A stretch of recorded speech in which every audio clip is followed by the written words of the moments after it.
করতে থাকে। যখন তাদের বিদায় বেলা হয়, সবাই বন্ধু জিব্রাইলের কাছে একত্রিত হয়। হওয়ার পরে এবার জিব্রাইলকে প্রশ্ন করে বলেন, আল্লাহ রাব্বুল আলামিন আল্লাহর বান্দাদেরকে নিয়ে কি চিন্তা করেছে, মন্তব্য করেছে। এবার জিব্রাইল বলে, রে এই রজনীতে আল্লাহ রাব্বুল আলামিন আল্লাহর বান্দার দিকে 70 বার রহমতের নজরে তাকাইছে।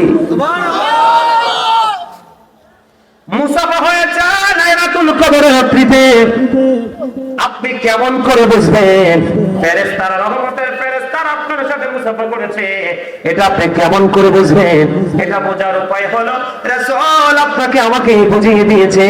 এটা বোঝার উপায় হলো যখন কোন মানুষ লাইলাতুল কদরের রাত্রিতে, মানে 26 তারিখ দিবাগত রাত্রিতে 27 তারিখে, যখন কোন মানুষ আমল করতে করতে করতে করতে বন্ধু আল্লাহর দরবারে দোয়া করে যখন দরখাস্ত করবে, দরখাস্ত মোনাজাত করার পরে যদি মনে করেন কারো চোখ দিয়ে বেয়ে বেয়ে পানি পড়তেছে, তখনই মনে করবেন রহমতের ফেরেশতাদের সাথে ওই আল্লাহর প্রিয় বান্দারা মুসাফা হয়ে গেছে।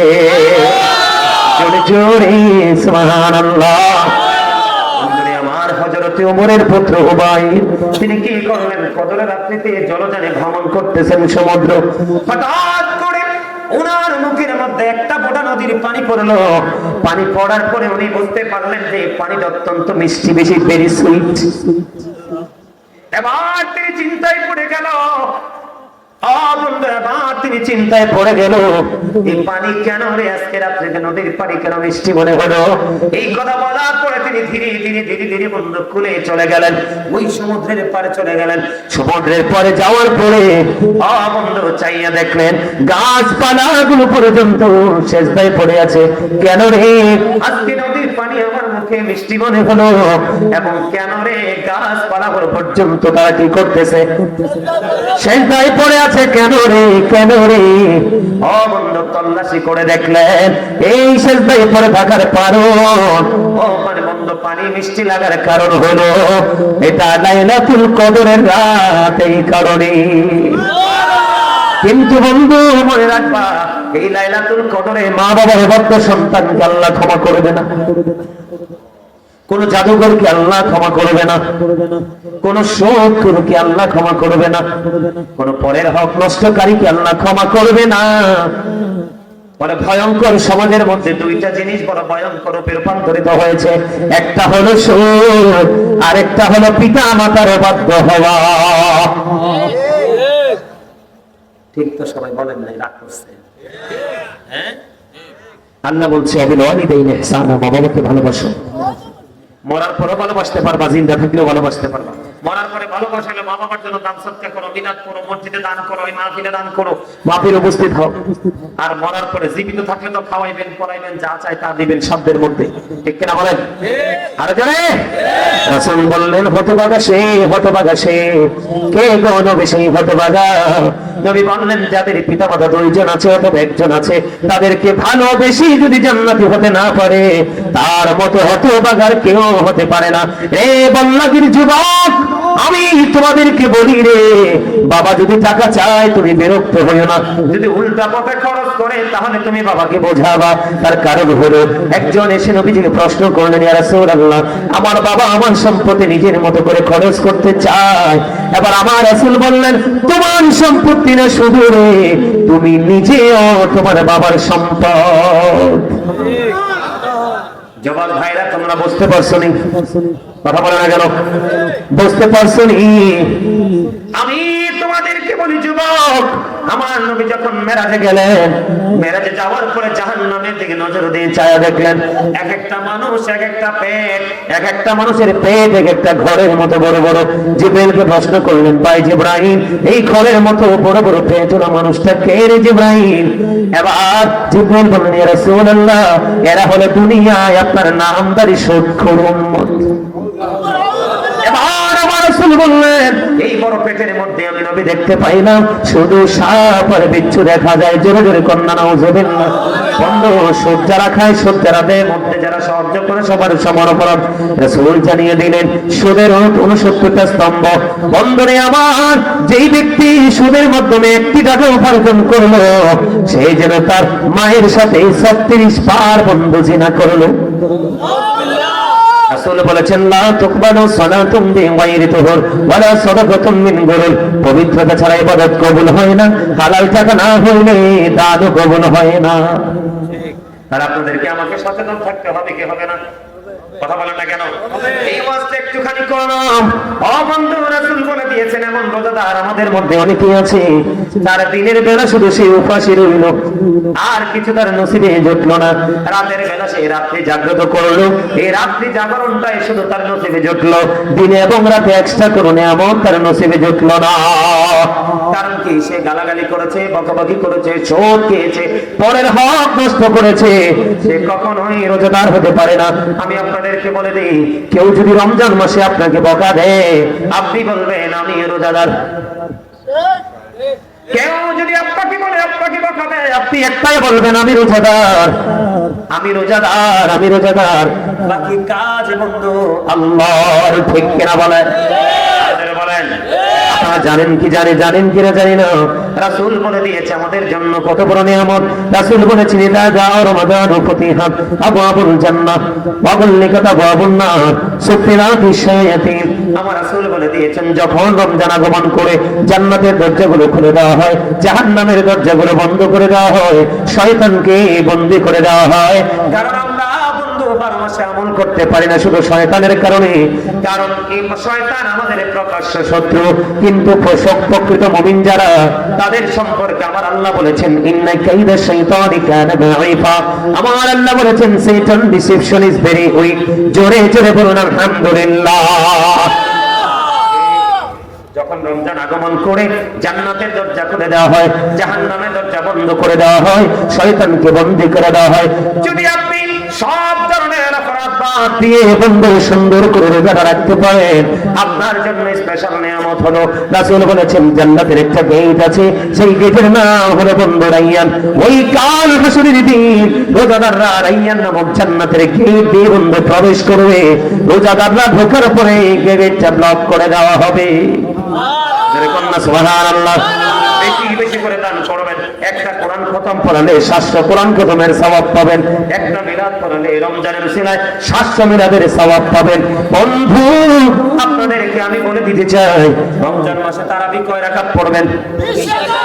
সকল সাহাবায়ে কেরামের ইজমা হয়েছে, সকল সাহাবায়ে কেরামের ইজমা হয়েছে তারাবি নামাজ 20 রাকাত। কাক মোল্লা বের হবে যুগে যুগে পৃথিবীকে ধ্বংস করার জন্য, শুধু বলবে নাই নাই নাই, বেদাত বেদাত বেদাত। এই বক্তব্য শুনবেন না, এই বক্তব্য শুনলে ধ্বংস হয়ে যাবেন। যারা বারবার বেদাত বলে, তাদের দুই পকেট ভর্তি, মাথা ভর্তি বেদাত। কথা বুঝেননি আমার? এখন বেদাত বলতে বলতে মানুষগুলোকে আমল থেকে দূরে সরিয়ে দিয়েছে। দেখবেন এই কাঠ মোল্লারা কেউ বলে 12 রাকাত, কেউ বলে 8 রাকাত। সাহাবায়ে কেরাম এত দামি, সাহাবায়ে কেরামের খুরার নিচের 3 আঙ্গুলের এক চিমটি মাটি যদি বন্ধু একটা পাল্লায় তোলা হয়, ওই কাউসে পাক থেকে ধরে কিয়ামত পর্যন্ত যত আল্লাহর ওলি পৃথিবীতে সৃষ্টি হবে, সকল আল্লাহর ওলিকে যদি একটা পাল্লায় তুলে দেওয়া হয়, সাহাবায়ে কেরামের খুরার নিচে 3 আঙ্গুলের এক চিমটি মাটির ওজন ভারী হয়ে যাবে। কারণ সাহাবীরা চর্মচক্ষু দ্বারা নবীকে দেখেছে, অন্তর দ্বারা নবীজির প্রতি বিশ্বাস শ্রদ্ধা করেছে, নিজের জান মাল সব নবীজির জন্য কুরবানি করে দিয়েছে। ওই সাহাবায়ে কেরাম যদি 20 রাকাত বন্ধু তারাবি পড়তে পারে, তাহলে আপনার আমার পড়ার দরকার আছে না নাই? আরো জোরে বলেন। আহলে সুন্নাত ওয়াল জামাত নবীকে ফলো করবে সাহাবায়ে কেরামের মধ্যে, ঠিক কিনা? সাহাবায়ে কেরামের মাধ্যমে, আর তাবেঈরা ফলো করেছেন এই সাহাবায়ে কেরামদের মাধ্যমে, ঠিক কিনা বলেন? এমনি করে করে করে করে আজ পর্যন্ত আমাদের কাছে ইসলাম এসেছে বন্ধু। আমি আপনাদেরকে বলি, কেউ বেদাত বললে আপনারা কি করবেন না, ক্ষান্ত হবেন না। আমার দিকে তাকান, বিরক্ত হননি? এই ওয়াজটার দরকার নেই? বেশি দরকার কিনা বলেন? আমি আপনাদেরকে বলি, নরমাল যদি কোনো একটা ইবাদত রমজান মাসে করেন, একটা ফরজ আমলের সমান সওয়াব দেওয়া হবে। নরমাল যদি একটা আমল আপনি করেন, একটা ফরজ আমলের সওয়াব হবে। আর যদি আপনি একটা ফরজ আমল করেন বন্ধু, তাহলে 70টা ফরজের সওয়াব আপনার আমলনামায় দেওয়া হবে। জোরে জোরে বলুন না সুবহানাল্লাহ। এই জন্য সবাইকে বলছি, হালাল খাবার দিয়ে সাহারি করবেন, ঠিক কিনা বলেন? ইফতারি চা হালাল কিছু দিয়ে করবেন। আল্লাহ রাসূল বলেছেন, তোমরা খেজুর দিয়ে ইফতারি করো, কারণ খেজুরের ভিতরে এত এনার্জি আছে এটা আপনি কল্পনা করতে পারবেন না। সেই দিকে আমি ব্যাখ্যা করব না, ওয়াজ আমার অনলাইনে করা আছে, খুঁজে বের করে শুনবেন। খেজুর দিয়ে আলোচনা করো, ইফতার করো। আপনি যদি মনে মনে ভাবেন যে বলে হুজুর কাঁচা খেজুর তো নাই, রাসূল বলেছেন তুমি শুকনা খেজুর দিয়ে ইফতার করো। ইয়া রাসূলুল্লাহ, ইয়া হাবিবাল্লাহ, নবী গো, ও প্রাণের নবী, আমার কাঁচাও নাই গো, আমার শুকনা খেজুরও নাই গো নবী, আমি কি করব? আমার নবীজি বললেন তুমি সাদা পানি দিয়ে ইফতারি করো, কারণ এই দুটোর মধ্যে রোজাদারের জন্য নিয়ামত রয়েছে। এখন বেশি করে বলছি, এই বর্তমান সময় আমরা বাংলাদেশের মানুষ বেশি অসুস্থ, ভেজাল খাইতে খাইতে এখনকার ব্যবসায়ীরা ম্যাক্সিমামই কষাইয়ার চাইতেও জঘন্য। কথা বলেন না কেন? 3 দিন 4 দিন 5 দিন বাসি বন্ধ পচা তেল দিয়ে ভাজি খাওয়ায়। এই জন্য আমি আপনাদের সবাইকে বলবো, আমরা আমার রাসূলকে ফলো করব। খেজুর তো দাম বাড়িয়ে দিবে, আমাদের দেশের মানুষের চরিত্রটাই এমন। বলে হুজুর আমি খেজুর কিনতে পারি না, কি করব? আপনি নরমাল সাদা পানি দিয়ে আপনি ইফতারিটা করবেন, আগে পানি মুখে দিবেন। বন্ধু, তাহলে আমরা কি পাইলাম? নবীজির কাছ থেকে একটা শিক্ষা পাইলাম। তবে ইফতারিটা বন্ধু যথা সময়ে করবেন। জোরে জোরে কোন সুবহানাল্লাহ। জি, কথা কি বুঝতে পারছেন? আমার কথা বুঝতে পারছেননি? রমজানের শেষের দিকে আপনারা ইতিকাফ করবেন। কি করবেন? যে মসজিদে জামাত হয় ওই মসজিদে বন্ধু ইতিকাফ করতে হবে। কথা কি বুঝতে পারছেন? পুরুষরা মসজিদে করবে আর নারীরা পর্দাটা নিয়ে ঘরে করবে, তাদেরকে আলাদাভাবে সার্ভিস দিবে। আমার নবীজি যখন রমজানের শেষ 10 দিন আসরে আমার নবীজি ওই মাজা মুবারকের মধ্যে শক্ত করে কাপড় বেঁধে তিনি আমল করতেন। জোরে জোরে কোন সুবহানাল্লাহ। এবার বিবিদেরকে তিনি দেখে দেখে দিতেন। জোরে জোরে সুবহানাল্লাহ। করবেন নি আপনারা? কথা বলেন না কেন? সুন্দর করে আপনারা কি উশৃঙ্খল করবেন না? গান বাদ্যযন্ত্র শুনবেন না, আয়োজন করবেন না। এই মোবাইলের মাধ্যমে কিন্তু গান বাদ্যযন্ত্র শোনা যায় কি যায় না? আমি আপনাদেরকে এই কথাটা একটু বলবো কিনা? রাসূল বলে দিয়েছেন কিয়ামতের পূর্বক্ষণ এক শ্রেণীর মানুষের চেহারা বিকৃত হয়ে যাবে, মাটির মধ্যে তাকে গ্রথিতকরণ করা হবে। ইয়া রাসূলুল্লাহ, নবী কেন গো? কারণ তাদের দোষ হলো কোনটা বন্ধু? জঘন্য দোষ। আমি আপনাদেরকে আগেই বলে দিই, দোষগুলো পরে বলি। রাসূল বলেছেন মাটির পানি দিলে যেমনি ফসল তৈরি হয়, তেমনি ভাবে নোংরা মিউজিক যুক্ত করে, নোংরা শব্দ দ্বারা যে গান বাজানো হয়, ওই গান দ্বারা মানুষের মনের করে নোংরামি তৈরি হয়। আল্লাহর প্রিয় হাবিব সরকার মদিনা নবীজি বলেছেন গানের আসরে যাওয়া পাপী লোকের কাজ, কান দিয়ে মন দিয়ে গান শোনা ফাসিকদের কাজ। আর গান শোনার পরে যে বলে ও ফ্যান্টাস্টিক, মানে বলে কে বলে না? তার মানে গান শোনার পরে সে কি পাইছে? মজা পাইছে। নবীজি বললেন গান শোনার পরে যে ব্যক্তি গান থেকে মজা নয় সে যেন কুফরি করলো। ওই যে চেহারাটা বিকৃত হয়ে যাবে, মাটির মধ্যে গ্রথিতকরণ করা হবে। এইটা কেন রে? রাসূল বলে দিয়েছে, আমার দিকে তাকান, রাসূল বলে দিয়েছে এটার কারণ হলো বন্ধু, এটার কারণ হলো অন্যরকম একটা কারণ। রাসূল বলে দিয়েছেন তারা কি করবে? রাসূলকে প্রশ্ন করা হলো, ইয়া রাসূলুল্লাহ তারা কি তাওহীদ মানবে না? রাসূল বললেন মানবে। তারা কি রিসালাত মানবে না? রাসূল বললেন তারা মানবে। রাসূল আরো বলেছেন তারা আল্লাহ মানবে, রাসূল মানবে, আরো মানবে। কি মানবে? ওয়া ইয়াসুমুন ওয়া ইয়াহুজ্জুন ওয়া ইউসাল্লুন, তারা নামাজ পড়বে, রোজা করবে, হজ করবে, তারপরেও কি তাদের এই সাজাটা বহাল থাকবে? হ্যাঁ, তারপরেও তাদের এই সাজাটা বহাল থাকবে। তার কারণ কি? তারা মদ গাঁজার আসর বসাবে, অসৎ শব্দ দ্বারা গানের আয়োজন করবে। আমার বুঝে নাই বিরক্ত হয়ে গেছে? হ্যাঁ, বিরক্ত হয়েছেন না? শেষ করে দিব? আপনারা জি বললেন না কেন? কথাটা বুঝেন আপনারা? রাসূল কি বলছেন? হাদিস শরীফ তো, আমার বানানোর কথা নয়। তার মানে লোকটা আল্লাহও মানবে, রাসূলও মানবে, নামাজও মানবে, হজও মানবে, রোজাও মানবে, রাখবে, সব করবে। তারপরেও কি রাসূল তার সাজাটা বহাল থাকবে? নবী বললেন হ্যাঁ। কেন গো নবী? কারণ সে তার মহল্লায় বা কোথাও গানের আসর বসাবে, ওই গানের আসরে মদ গাঁজা খাওয়া হবে। আছে না নাই? এই বছর অনেক জায়গায় দেখেছি এত বিরক্ত শৃঙ্খল ভাবে গান বাদ্যযন্ত্রের আয়োজন করেছে, নারী পুরুষ দেদারসে মিলেছে। আপনি নামাজ পড়ার পরে যদি বন্ধ এই অন্যায়গুলো ছাড়তে না পারে, তাহলে আপনি কখনোই নামাজি হতে পারলেন না। কারণ সূরা আনকাবুতের মধ্যে আমার আল্লাহ বলেছেন, মাধ্যমে আল্লাহর কুদরতি কদমে সিজদা লাগাইয়া দিয়ে নামাজ পড়বে, ওই শীতের দিনের গাছের পাতার মতো তার জীবনের সবগুলো গুনাহ ঝরে পড়ে যাবে। এটাও নবীজির হাদিস, ওইটাও নবীজির হাদিস। কথা কন না কেন? আর মানে হলো নামাজ যদি তুমি নামাজের মতো পড়তে পারো, নোংরামি কখনোই তোমার কাছে প্রিয় হবে না। আর নোংরামি যদি তোমার কাছে প্রিয় হয়ে যায়, তাহলে কখনোই আমল তোমার কাছে প্রিয় হতে পারে না। ইমানদার আর মুনাফিক কখনো এক হতে পারে না। কথা বলেন না কেন? ভালো মানুষ এবং খারাপ মানুষ কখনো এক হতে পারে না। আমার কথা বুঝতে পারছে? আরে জোরে। এখন টিভি খুললে দেখা যায় অনেক নোংরামির খবর। আমরা যদি সত্যিকারের নামাজি হতাম, আল্লাহ বলা হতাম, তাহলে কি এই নোংরামির খবর আমরা পাইতাম? আমি আপনাদেরকে বলি, গতকালকে খবরের মধ্যে পাইলাম, একদিনে না জানি 2 দিনে, কয় দিনে জানি না, কি কোন টিভিতে জানি একটা খবর আসলো বন্ধু, 65টা নারীকে নাকি কবরেছেন, ধর্ষণ করা হয়েছে। এর মধ্যে একটা শিশু আছে 4র্থ শ্রেণীর। জোরে জোরে কন্যা নাউজুবিল্লাহ।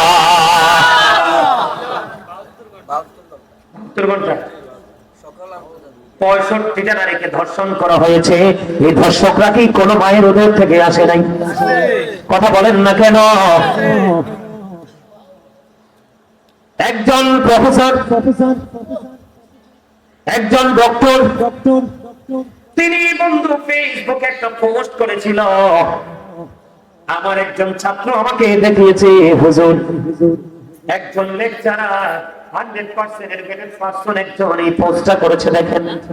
আমি বললাম কি, ওই দর্শকদের উদ্দেশ্যে তিনি একটা বক্তব্য দিয়েছে, রেপিস্টদের বিরুদ্ধে তিনি একটা বক্তব্য দিয়েছে। অনষ্ট চরিত্রের মানুষেরা, ক্যারেক্টারলেস পিপলেরা, তোমরা শোনো, কোন নারীকে ধর্ষণ করার আগে তোমরা মুখটা একটু ভালো করে দেখে নিও, হয়তো বা হতে পারে ওই নারীটা তোমার মা না হয়ে বোন। কথাটা ঠিক কিনা বলেন? আরো জোরে বলেন ঠিক কিনা? আরো জোরে বলেন ঠিক কিনা? আল্লাহ রাসূল বলেছেন, কেউ যদি বাবার বয়সী কাউকে বকা দেয়, সে যেন তার বাবাকে বকা দিল। আবার রাসূল বলেছে, কোন মায়ের বয়সী কোন নারীকে যদি কেউ গালি দেয়, অপমান করে, সে যেন তার মাকে অপমান করলো। আপনি বলেন, কোন যুবক, কোন কুলাঙ্গার, কোন ক্যারেক্টারলেস ম্যান যদি কোন চরিত্রহীন লম্পট যদি আমার কোন বোনকে বন্ধু দর্শন করে, তাহলে সে যেন তার বোনের দিকে আঙ্গুল তুললো। ঠিক কিনা বলেন? বলেন ঠিক কিনা বলেন? কোন মায়ের বয়সী নারীকে যদি তুমি দর্শন করো, এইটা কিন্তু তোমার মায়ের দিকেও যায়, কারণ এই নারীটা তোমার মায়ের জাত। কথা বলেন না কেন? আমি আজকে এই বল্লাগের যুবক, আমি তোমাদেরকে বলি, তোমাদের সমাজের মধ্যে তোমরা সত্য ইউনিটি করে তোলো। তোমরা হলে আগামী দিনের ভবিষ্যৎ। তোমাদের হাত ধরে আগামীর বাংলাদেশ এগিয়ে যাবে রে যুবক। টাকার জন্য আমি তোমাদেরকে বলি, আল্লাহর হাবিব বলেছে, তুমি যদি জানো কোন মানুষ ক্যারেক্টারলেস, চরিত্রহীন, লম্পট, বন্ধু, তুমি যদি জানো কোন মানুষ জানে, তুমি যদি জানো কোন মানুষ অত্যাচারী, এটা জানার পরেও তুমি 500 টাকার জন্য, একটা ব্যাগ বাজারের জন্য, একটু সুবিধার জন্য যদি তুমি কিছু সময়ের জন্য যদি তুমি ক্যারেক্টারলেস ম্যানকে যদি তুমি সাপোর্ট দাও, রাসূল বলেছে তুমি আর মুসলমান থাকো না, তুমি মুসলমান থেকে খারিজ হয়ে যাবে। জোরে জোরে বলেন না নাউজুবিল্লাহ।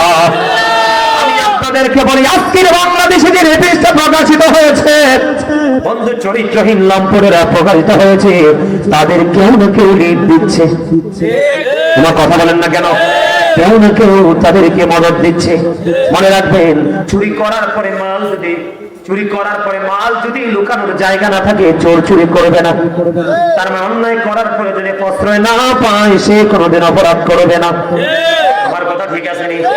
এই জন্য আমি আপনাদেরকে বলি, কোন মানুষকে বন্ধু হত্যা করা যাবে না, কিন্তু ধর্ষণ যারা করে, জিনা যারা করে, তাদেরকে হত্যা করা যাবে।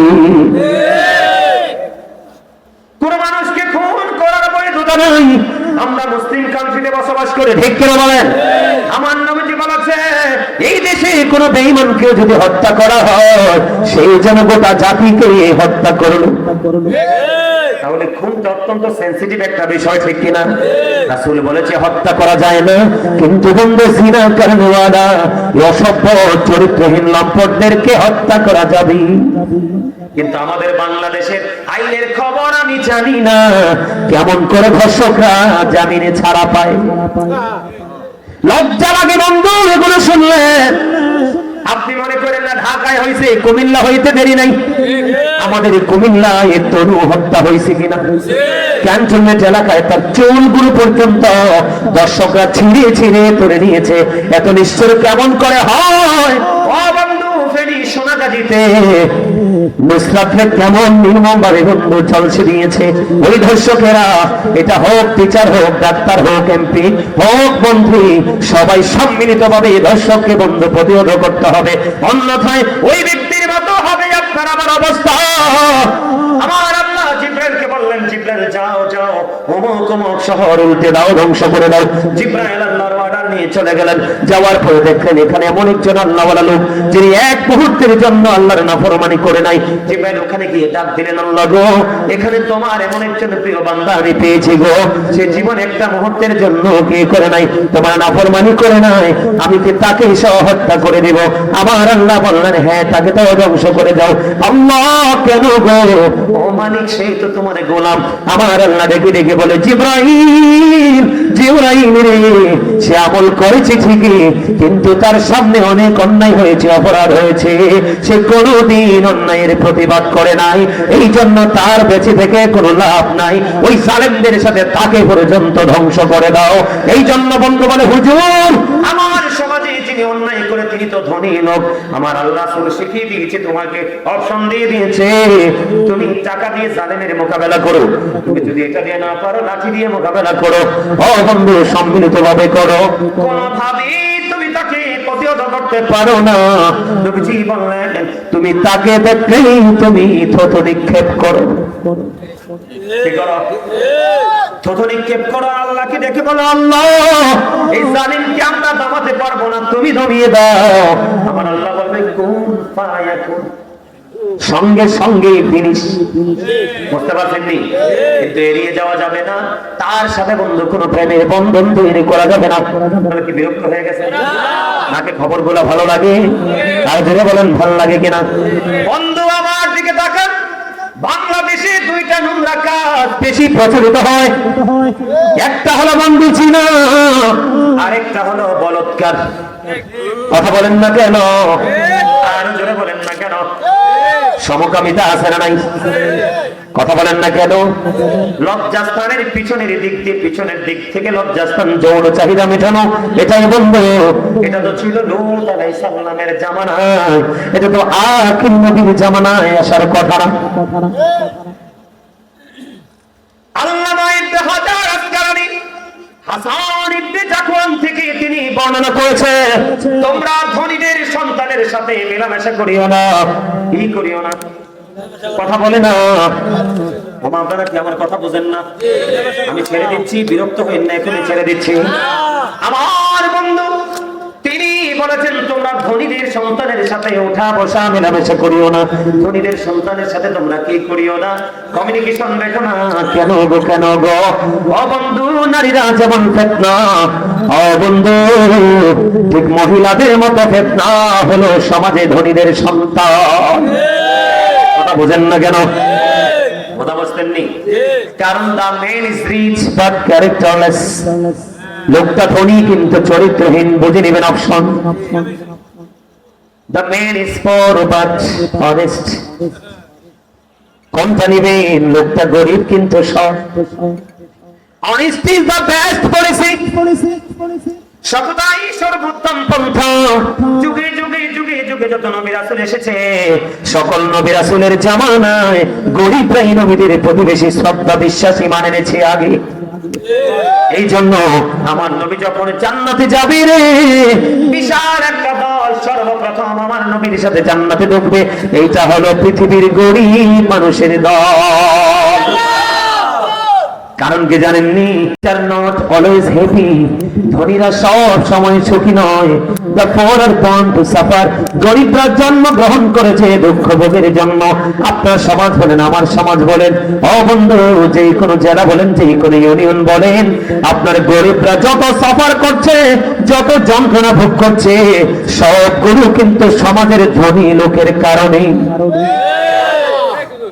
আমার কিটা করতাম না, ঠিক ছেড়ে দিতে না, এটি তো কথাই কয় না রে, পিছনে দুর্বল, পিছনটা দুর্বল।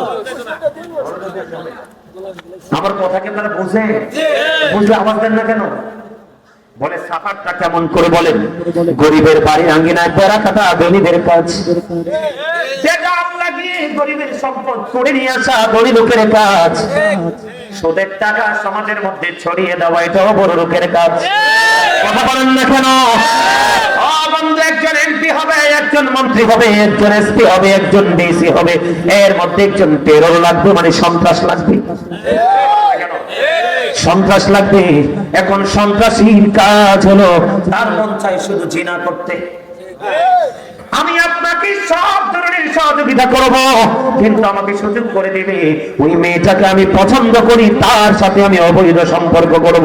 এখন এমপি হওয়ার জন্য ওই করে পরলোককে কি করলো, ডোনেশন দিয়ে দিল।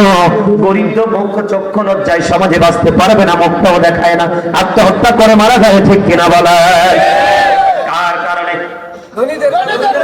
আপনি চাইয়া দেখেন, আমার রাসূল বলেছে, পৃথিবীর বুকে কেউ যদি 1 বিঘা পরিমাণ জায়গা জোর করে কারো কাছ থেকে দখল করো, তোমাকে কাল হাসরের দিন আমার আল্লাহ 7টা পৃথিবী তোমার গলায় মালা বানায়া ঝুলাইয়া দেওয়া হবে। এটা বহন করে করে তোমাকে চলতে হবে। লা ইয়ামুতু, মরতে পারবা না। People will not die that day, সেদিন মরতে পারবা না। ফিহা ওয়ালা ইয়াহইয়া, people will not be able to live that day, সেদিন মানুষ বাঁচতেও পারবে না। আল্লাহ বলেছেন, আল্লাহর যুবক, আল্লাহ বলেছেন, ওমা হুমান হাবি গায়িবিন, people will not be able to escape that day, সেদিন মানুষ সেখান থেকে পালাইতে পারবে না। তুমি দৌড় দিবে। আল্লাহ বলেছেন, ইন্না বাতশা রাব্বিকা লাশাদীদ, the seizing of Allah is difficult, আল্লাহর ধরা, আল্লাহর পাকড়াও বড় শক্ত, আল্লাহ শক্ত করে ধরবে, দৌড় দিতে পারবা না। ওয়াজ বুঝেননি? আমার জীবনে যেখানে যাই আমি দ্বিতীয়বার ওয়াজে যাই না, যাই না। এই কারণে আমি একদিনই ভালো করে আলোচনা করে আসি, বুঝাই আসি।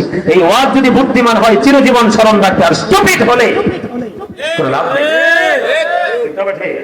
আরে জোরে, আরে জোরে, আরে জোরে, আরে জোরে। দিদি পান তুলে দে, মাঝি হেলা করিস না, দে দে পান তুলে দে, মাঝি হেলা করিস না। ছেড়ে দে নৌকায় আমি যাব মদিনা, ছেড়ে দে নৌকায় আমি যাব মদিনা। গজল গাইতে লাগলে একটু একটু বাড়াই দিবা। হ্যাঁ হ্যাঁ, আমি তো একবার কাছে সেই জন্য বলতেছি, কারণ আমি আসার সময় আমি তো অনুভব করছি যে দূরে আওয়াজটা যায় না, এই জন্য আমি একদম কাছে থেকে ওয়াজ করে, দেখেন না এইভাবে বাঁকা হইয়া, কিন্তু আমার ওয়াজ করার কথা ছিল এইভাবে, কিন্তু আমি এইভাবে ওয়াজ করতেছি যেন বুঝতে পারে বাড়ির মানুষ। থাক, কিছু কইেন না।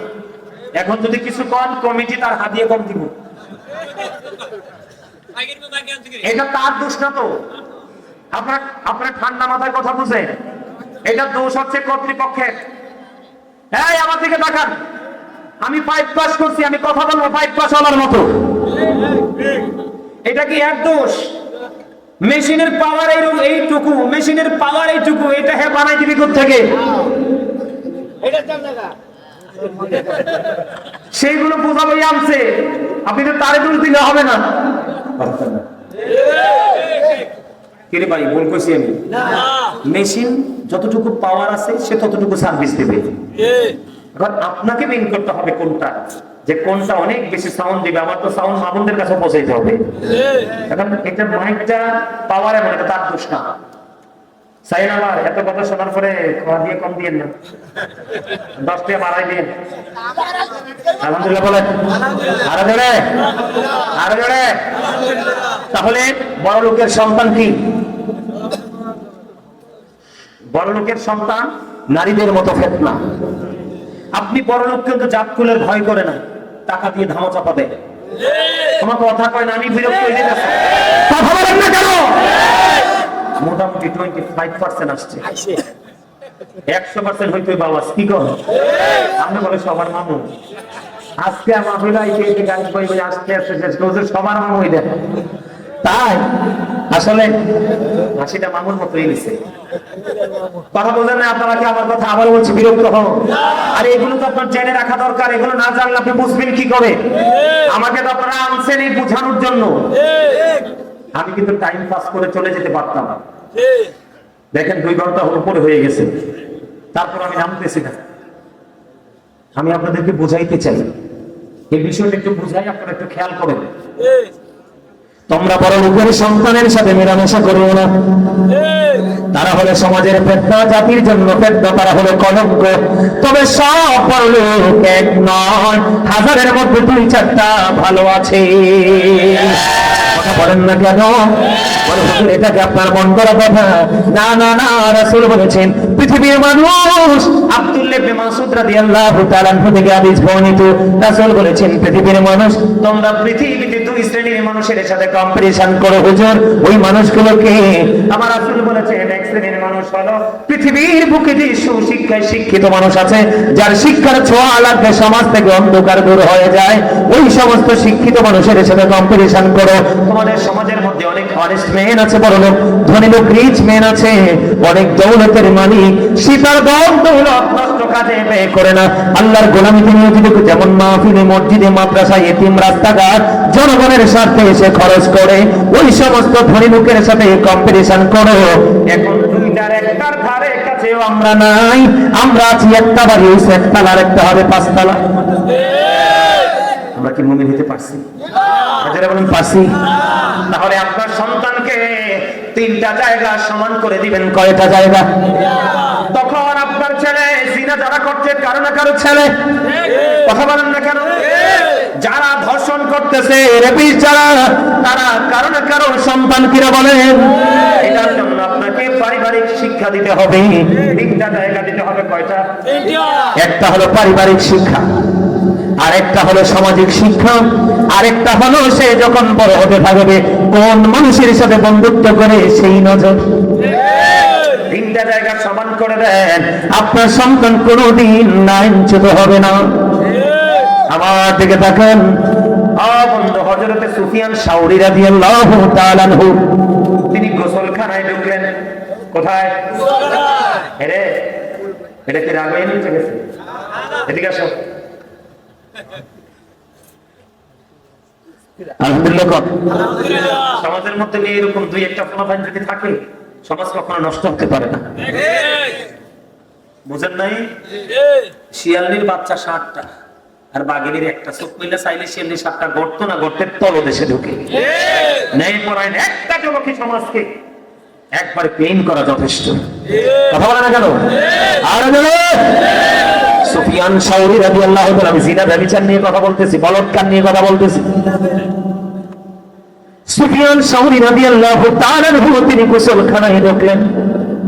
গোসলখানার দরজাটা ফাঁক করে একটা টকটকে কিউট একটা বালক ঢুকে বলল গোসলখানার ভিতরে। এবার সুফিয়ান সাউরি একটা ডাক দিলেন ভিতর থেকে, ডাক দিয়ে বললেন, কে আছো? কে আছো? এদিকে চলে আসো। আমার গোসলখানায় ছোট্ট একটা বালক ঢুকে পড়েছে, তাকে তাড়াতাড়ি বের করে নাও।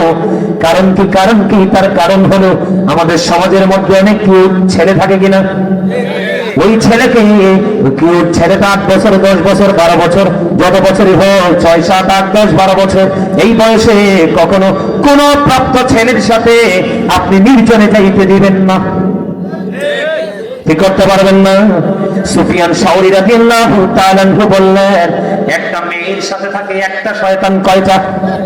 কথা বলেন না কেন? একটা নারীর সাথে থাকে একটা শয়তান, আর একটা কিশোর বয়সের একটা ছেলের সাথে থাকে 10টা শয়তান। কারণ রাসূল বলেছেন, 2 জন যখন অপরিচিত থাকে, এর মধ্যে 3 জনের তৃতীয় হলো শয়তান। এই জন্য সুফিয়ান সাউরি বলেছেন, ও অত্যন্ত কিউট, অত্যন্ত সুন্দর একটা বাচ্চা বালক আমার গোসলখানায় ঢুকলো, বের করে নাও, বের করে নাও। তাহলে এতে বোঝা যায় মেয়ে না শুধু ছেলেদেরকেও কিউট হলে উপযুক্ত ছেলেদের সাথে নির্জনে যাইতে দেওয়া যাবে না। আমার রাসূল আবু সাঈদ খুদরি রাদিয়াল্লাহু তাআলা আনহু থেকে হাদিস খানা বর্ণিত, তিনি বললেন, আপনার আমার প্রাণের রাসূল বললেন, তোমরা একজন নারী আর একজন নারীর লজ্জাস্থানের দিকে তাকাইও না, একটা পুরুষ আর একটা পুরুষের লজ্জাস্থানের দিকে তাকাইও না। আমার রাসূল বলেছেন, একটা উপযুক্ত যুবক আর একটা উপযুক্ত যুবকের সাথে একই কাঁথার নিচে তোমরা ঘুমাইও না, একটা উপযুক্ত যুবতী নারী আর একটা উপযুক্ত যুবতী নারীর সাথে একই কাঁথার নিচে তোমরা ঘুমাইও না। এই সিস্টেমে চললে কোনোদিন জিনা ব্যভিচার হবে না। আল্লাহ রাসূল বলেছেন, তোমরা যখন পথ চলো কি করো? তোমরা যখন পথ চলো চক্ষুটাকে নিচু করে চলো, চক্ষুটাকে নিম্নগামী করে চলো। ইয়া রাসূলুল্লাহ, আমি যদি চক্ষুটাকে নিম্নগামী করে চলি গো নবী, তাহলে আমার লাভটা হবে কি? আমার নবীজি বললেন, হাদিস শরীফের মধ্যে এসেছে, তুমি যদি চক্ষুটাকে নিম্নগামী করে রাখো, জীবনভর যদি এমনি চলতে পারো, আমি নবী তোমার জান্নাতের জামিন হয়ে গেলাম।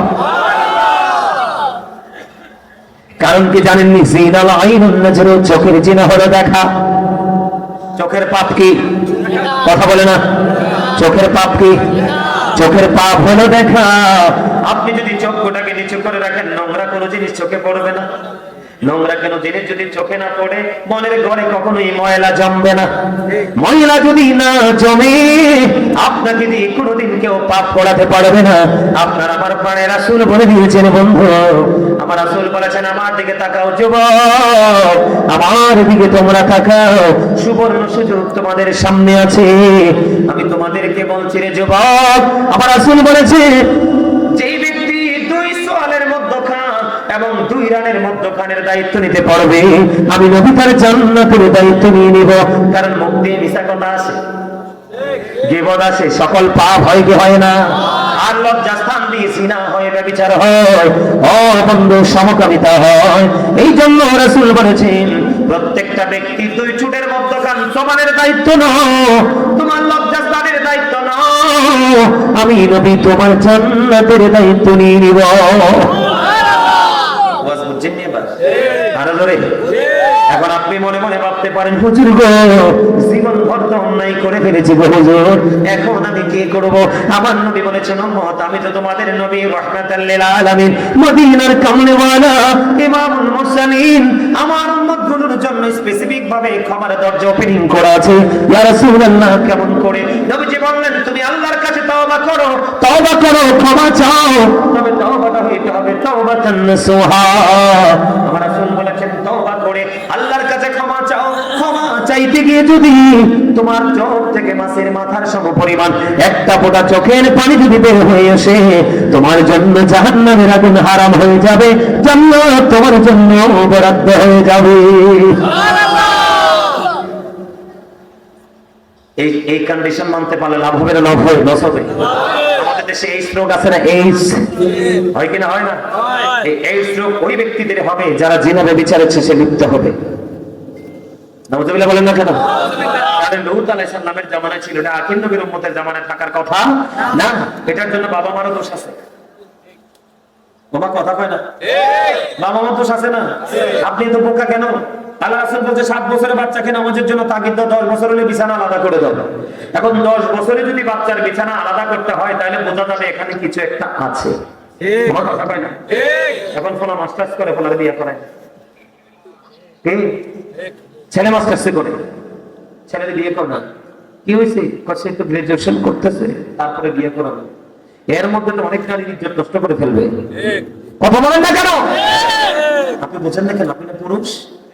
আজকে এই ধরনের ছেলেরাই তো রাস্তাঘাটে অসহায় নারীদেরকে কি করতেছে? হাইনার মতো তাদের উপর ছাপিয়ে পড়তেছে। ঠিক কিনা বলেন? ছেলে উপযুক্ত হলে বিয়ে দিয়ে দিবেন। বিয়ে করলে আমি তো এখনো পড়ি, আমার পড়া তো শেষ হয় না। তখন তো বাচ্চা বড় হয়ে গেছে। কয়দিন আগে আমার বড় ভাইয়ের মেয়ে বিয়ে দিছি, জামাই চলে এসে, তার মানে শ্বশুর হয়ে গেছে, এখনো তো পড়া বন্ধ হয় নাই। বিয়ে করলে কি পর আটকায় যায়? আরে বিয়ে করলে কি চাকরি ফেলে যায়? বিয়ের পরে দেখেন বরকত আরো বাড়বে যদি নিয়তটা সহি থাকে, কারণ ইন্নামাল আমালু বিন্নিয়াত। আপনি যদি বিয়ে করেন বড় লোক যাব শ্বশুর বাড়ি দেখে যৌতুকের আশায় একটা কালো খাইবেন কুলো খাইবেন। কথা বলে না কেন? আরে ধরে পুরো 5টা করে বিয়ের সময় একটারও বিয়ে দেন না, চাকরি করবো এমন বলা হয়নি। মানুষের জীবনে কি টাকা কাপড় ভাতে সব মানুষের বলেন না? বিশেষ করে মেয়েরা, এই নিয়ে আগের যুগের মেয়েরা 20-30 বছরে আমরা বুড়া চাচি দাদিরা যা বোঝে না, এখনকার মেয়েরা 8-10 বছরে তা বোঝে। কথা বলেন না কেন? আপনি উচ্চশিক্ষা শিক্ষা অর্জন করার জন্য মেয়েকে ঘরে রাখেন না, সময় হলে ভালো পাত্র দেখে বিয়ে দিয়ে দিবেন, তবে টালটু পাল্টুর কাছে নিয়েন না। আল্লাহ রাসূল বলছে রূপ ধন সবই দেখবা, তবে ছেলের ক্ষেত্রে এবং মেয়ের ক্ষেত্রে উভয়ের ক্ষেত্রে ধর্ম ধন আছে কিনা দেখবা। যদি ধর্মধনের ধনী হয় মেয়েটাকে ছেলের হাতে তুলে দিবা, আর যদি ধর্মধনের ধনী হয় তোমার ছেলের জন্য ধার্মিক মেয়েটা বউ করে ঘরে তুলে নিবা, যদি এটা কান কাটা বাদী দাসীও হয়। আল্লাহওয়ালা কান কাটা বাদী দাসী অনেক বেকার বেয়াদব সুন্দরী ছেলে এবং মেয়ের চাইতে। তাহলে আমার কথা কি বুঝতে পারছেন? সামনে রমজান মাস আসতেছে, সুবর্ণ সুযোগ। আমরা কি করব না, বিলম্ব করব না। আমরা সাহারি খাবো, রোজা রাখবো, ইফতার করবো, কারো গীবত করব না, কাউকে গালি দিব না, কাউকে বকা দিব না। আমরা নিবিড় ভাবে আমরা আমাদের আমল কি করব, বেশি বেশি করে করব, তবে একটা আমল বেশি করে করব। রাসূল বলেছেন পৃথিবীর অবস্থা যখন ইসলামের প্রতিকূলে চলে যাবে, তোমরা তোমাদের বিশেষ প্রয়োজন ছাড়া ঘর থেকে বের হইও না। অকারণে ঘর থেকে বের হয়ে সময় দিয়ে না, একটু পড়াশোনা করবেন।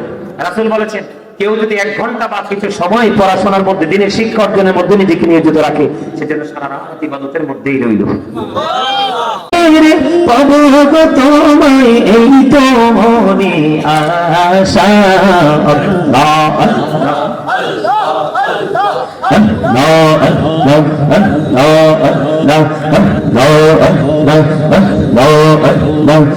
যমুনাটি একলা যখন ভাবি তোমায় নিয়ে, হৃদয়টাকে শীতল করি, হৃদয়টাকে শীতল করি চোখের জল দিয়ে।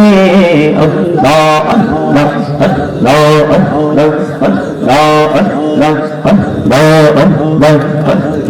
আল্লাহ জীবন বড়িয়া করছি রে গোনা, জীবন বড়িয়া করছি রে গোনা, ক্ষমা করে দাও রে দয়াল, ক্ষমা করে দাও। ক্ষমা করিয়া কবুল করে নাও রে দয়াল, কবুল করে নাও।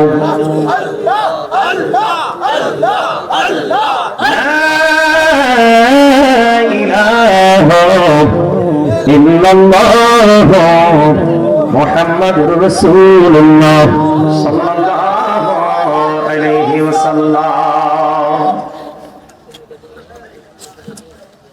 সম্মানিত উপস্থিত, সম্মানিত উলামায়ে কেরাম, আমন্ত্রিত অতিথিবৃন্দ, দাড়িপাকা আমার মুরব্বী বাবারা, যুবক ভাইয়েরা, পর্দার অন্তরালে রয়েছেন আমার মা বোনেরা, বিশেষ করে আজকে রামচন্দ্রপুর বল্লা প্রগতিশীল যুব সংগঠনের উদ্যোগে 29তম বাৎসরিক 29 বৎসর পূর্তি উপলক্ষে ওয়াজ ও দোয়ার মাহফিলের আয়োজন করা হয়েছে। যারা টাকা দিয়ে, পয়সা দিয়ে, অর্থ দিয়ে, বুদ্ধি দিয়ে, শ্রম দিয়ে, সার্বিক সহযোগিতার মাধ্যমে আজকের এই জান্নাতের বাগান সাজিয়েছেন, সকলের প্রতি আমার আন্তরিক সালাম। আসসালামু আলাইকুম ওয়া রাহমাতুল্লাহি ওয়া বারাকাতুহু। আপনাদেরকে এই একটা কথা বললে কি রাগ করবেন? হ্যাঁ করবেন? কারণ হক কথাটা কিন্তু সব সময় মিষ্টি হয় না, ম্যাক্সিমাম সময় কিন্তু হক কথাটা তিতা হয়। কি হয়? কথা কয় না, এটা আমার আল হাক্কু মুররান, হক কথা কি তিতা তিতা, কিন্তু আল্লাহ কি বলেছে? হাদিস শরীফ রাসূল বলেছেন। আর আল্লাহ রাসূল কি বলেছেন? আল্লাহ রাব্বুল আলামিন কি বলেছেন? আল্লাহ বলেছেন কি জন্য? কথা বলার জন্য। চাচা উত্তর তো সঠিক হয় নাই। আল্লাহ জিকির করার জন্য। Thank you. দেখছেন নি ওই কর্নার থেকে পিচ্ছি বলছে কি আল্লাহর জিকির করার জন্য। এটাই বাস্তব। আপনাকে কিন্তু আল্লাহ বুট, বাদাম, চা, কফি মানে যেই কোনো খাবার এবং চা দোকানে বসে বসে চা খাবার মানুষের বদনাম করব, বিশেষ করে বন্ধুরা একসাথে হয়ে কোলাহল কোন পরিবেশে গিয়ে অপ্রাসঙ্গিক অগ্রহণযোগ্য কথাবার্তা বলবো, এটার জন্য কিন্তু আল্লাহ আপনাকে আমাকে জবান দেয়নি। জবান দিয়েছে কি জন্য? আল্লাহ বলেছেন remember me then I will remember you. Allah রাব্বুল আলামিন বলেছেন remember me then I will remember you. Allah বলেছেন ফাযকুরুনি আযকুরুকুম, তোমরা আমাকে স্মরণ করো, আমি তোমাদেরকে স্মরণ করব।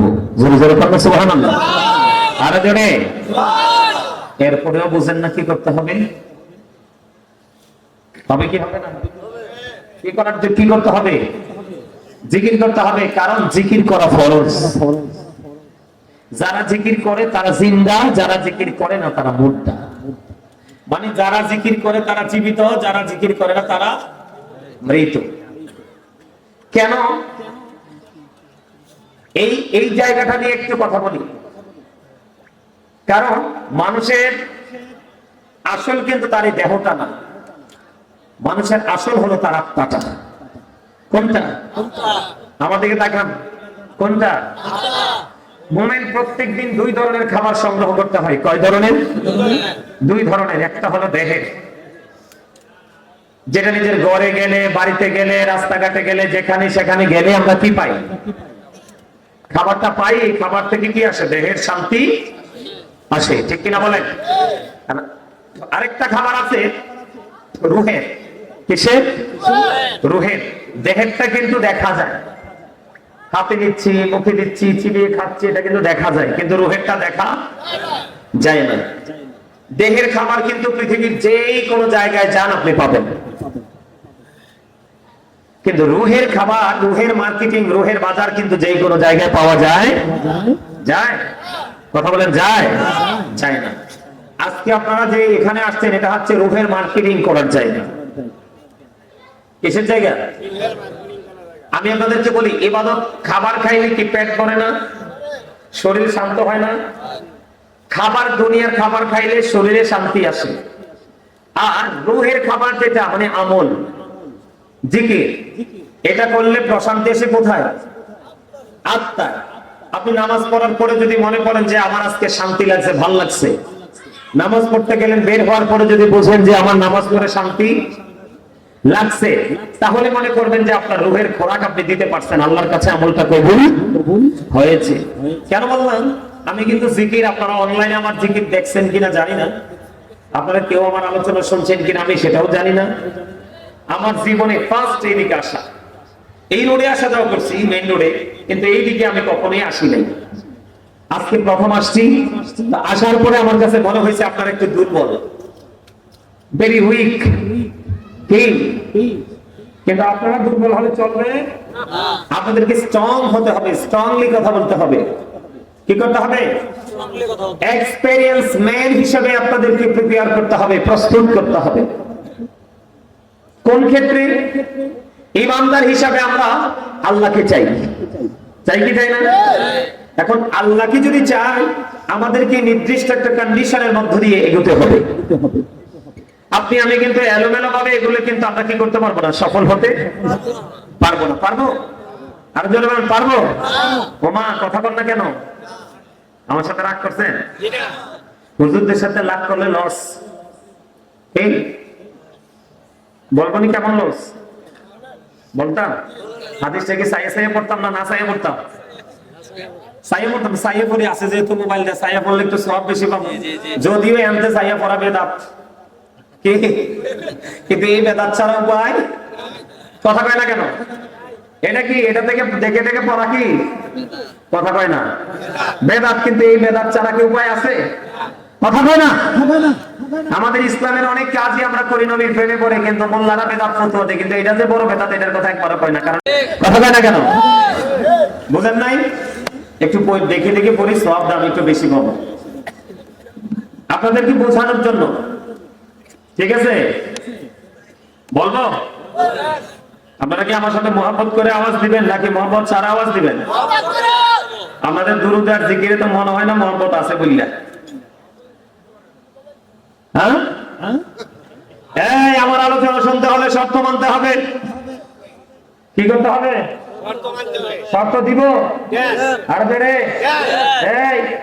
এই মুরব্বী কলিবুদ্দি, এমনি এমনি কোনায় কোনায় হাঁটা যাবে না। ফ্রেন্ড স্টেজে আসেন, এটারে এই জন্য ডাক দিচ্ছে, এটা কিন্তু আইয়ে না, এটা আবার যাই গেছে কি লিখি ওই আউটসাইড দিয়ে একটা যাচ্ছে। এই এটা মনে হয় পরিচিত, এই কারণে হ্যাঁ বলছে, এটা তো দোষ আমি মনে করি না, কারণ ওর বয়স সেম টু সেম। আমার দিকে তাকান, হুজুরদের সাথে শত্রুতা করা যাবে না, তাদের সাথে প্রেম করতে হবে। আর এই প্রেম আপনার জন্য কত ইজি করে দিবে আল্লাহকে পাওয়া, এটার একটা প্রমাণ বুখারী এবং মুসলিম শরীফ থেকে। আমি বলি, বিসমিল্লাহির রহমানির রহিম। عن أبي هريرة رضي الله تعالى عنه قال رسول الله صلى الله عليه وسلم من أطاعني فقد أطاع الله ومن عصاني فقد عصى الله ومن أطاع أميري فقد أطاعني ومن عصى أميري فقد عصاني متفق عليه سبحان الله أكبر। হযরত আবু হুরায়রা রাদিয়াল্লাহু তাআলা আনহু থেকে হাদিস কেন বর্ণিত, আমার নবী আপনার নবী দু জাহানের বাদশা নবী রাহমাতুল লিল আলামিন ওনার পবিত্র জামান মুবারক দ্বারা তিনি পবিত্র হাদিস কেন বর্ণনা করেছেন, যে হাদিসটি এসেছে বুখারী এবং মুসলিম শরীফের মধ্যে। বন্ধু, কেন আপনি আলেমদেরকে ভালোবাসবেন এটা বোঝানোর জন্য। যদি আমার আলোচনার বিষয় এটা নয়, আপনারা দুর্বল, আপনাদেরকে অ্যাক্টিভ করতে হবে, এই জন্য বন্ধু আপনাদেরকে স্ট্রং করতে হবে। এই জন্য আপনাদের মানসিক পরিবর্তনের জন্য আমার এই দিকে আসা। আপনারা একটু মহব্বত করে আমার হাদিস কানা শুনবেন এবং মন দিয়ে এটাকে হৃদয়ে ধারণ করবেন। আল্লাহর হাবিব বলেছেন, মান আতাআনি ফাকাদ আতা আল্লাহ, যে ব্যক্তি আমার অনুগত করে সে আল্লাহর অনুগত করলো। সুবহানাল্লাহ, সুবহানাল্লাহ বলেন না কেন? বলতেছে কে? রাসূল। আমার আগে আমার ছোট ভাই মিনহাজুল আবিদিন সুফুবি মাইকটা সাইডে দিয়ে বালাইতে করছে, আমি আই সাইডে দিতাম না। হ্যাঁ, আমি কই রাসূল বলতেছে, হ্যাঁ কই আল্লাহ বলতেছে। এই আমার আলোচনা শুনতে হলে আপনাদেরকে শর্ত মানতে হবে। কি করতে হবে? কথা বলেন না, কি করতে হবে? শর্ত নিতে রাজি সবাই? আমার প্রথম শর্ত, ফার্স্ট কন্ডিশন হলো স্টপ ইউর মাউথ এভরিবডি। সকলের জবানকে বন্ধ রাখতে হবে। আমার দ্বিতীয় শর্ত, second condition, you listening my lecture very attentively. আমার কথা সবাইকে মন দিয়ে শুনতে হবে। থার্ড কন্ডিশন, আপনি যদি বলেন আই সেড ডোন্ট অ্যাকসেপ্টেবল, আমি বলবো I say go to your seat, out of sight. আমার কথা কই না? সবাই এই সীমানা ত্যাগ করে বাড়ি চলে যেতে হবে, কারণ আপনার দেহ যদি এখানে থেকে, মন যদি অচিন দেশে ঘুরে, আপনার এই পয়সা থেকে লাভ নাই। বাসায় দিয়ে পিঠ লাগে ঘুমান, আগামী দিন ভালোভাবে কাজ করতে পারবেন। ঘুমান। আপনারা কি হাসতেও পারেন না? হ্যাঁ, আরে হাসি দোষের কিছু না।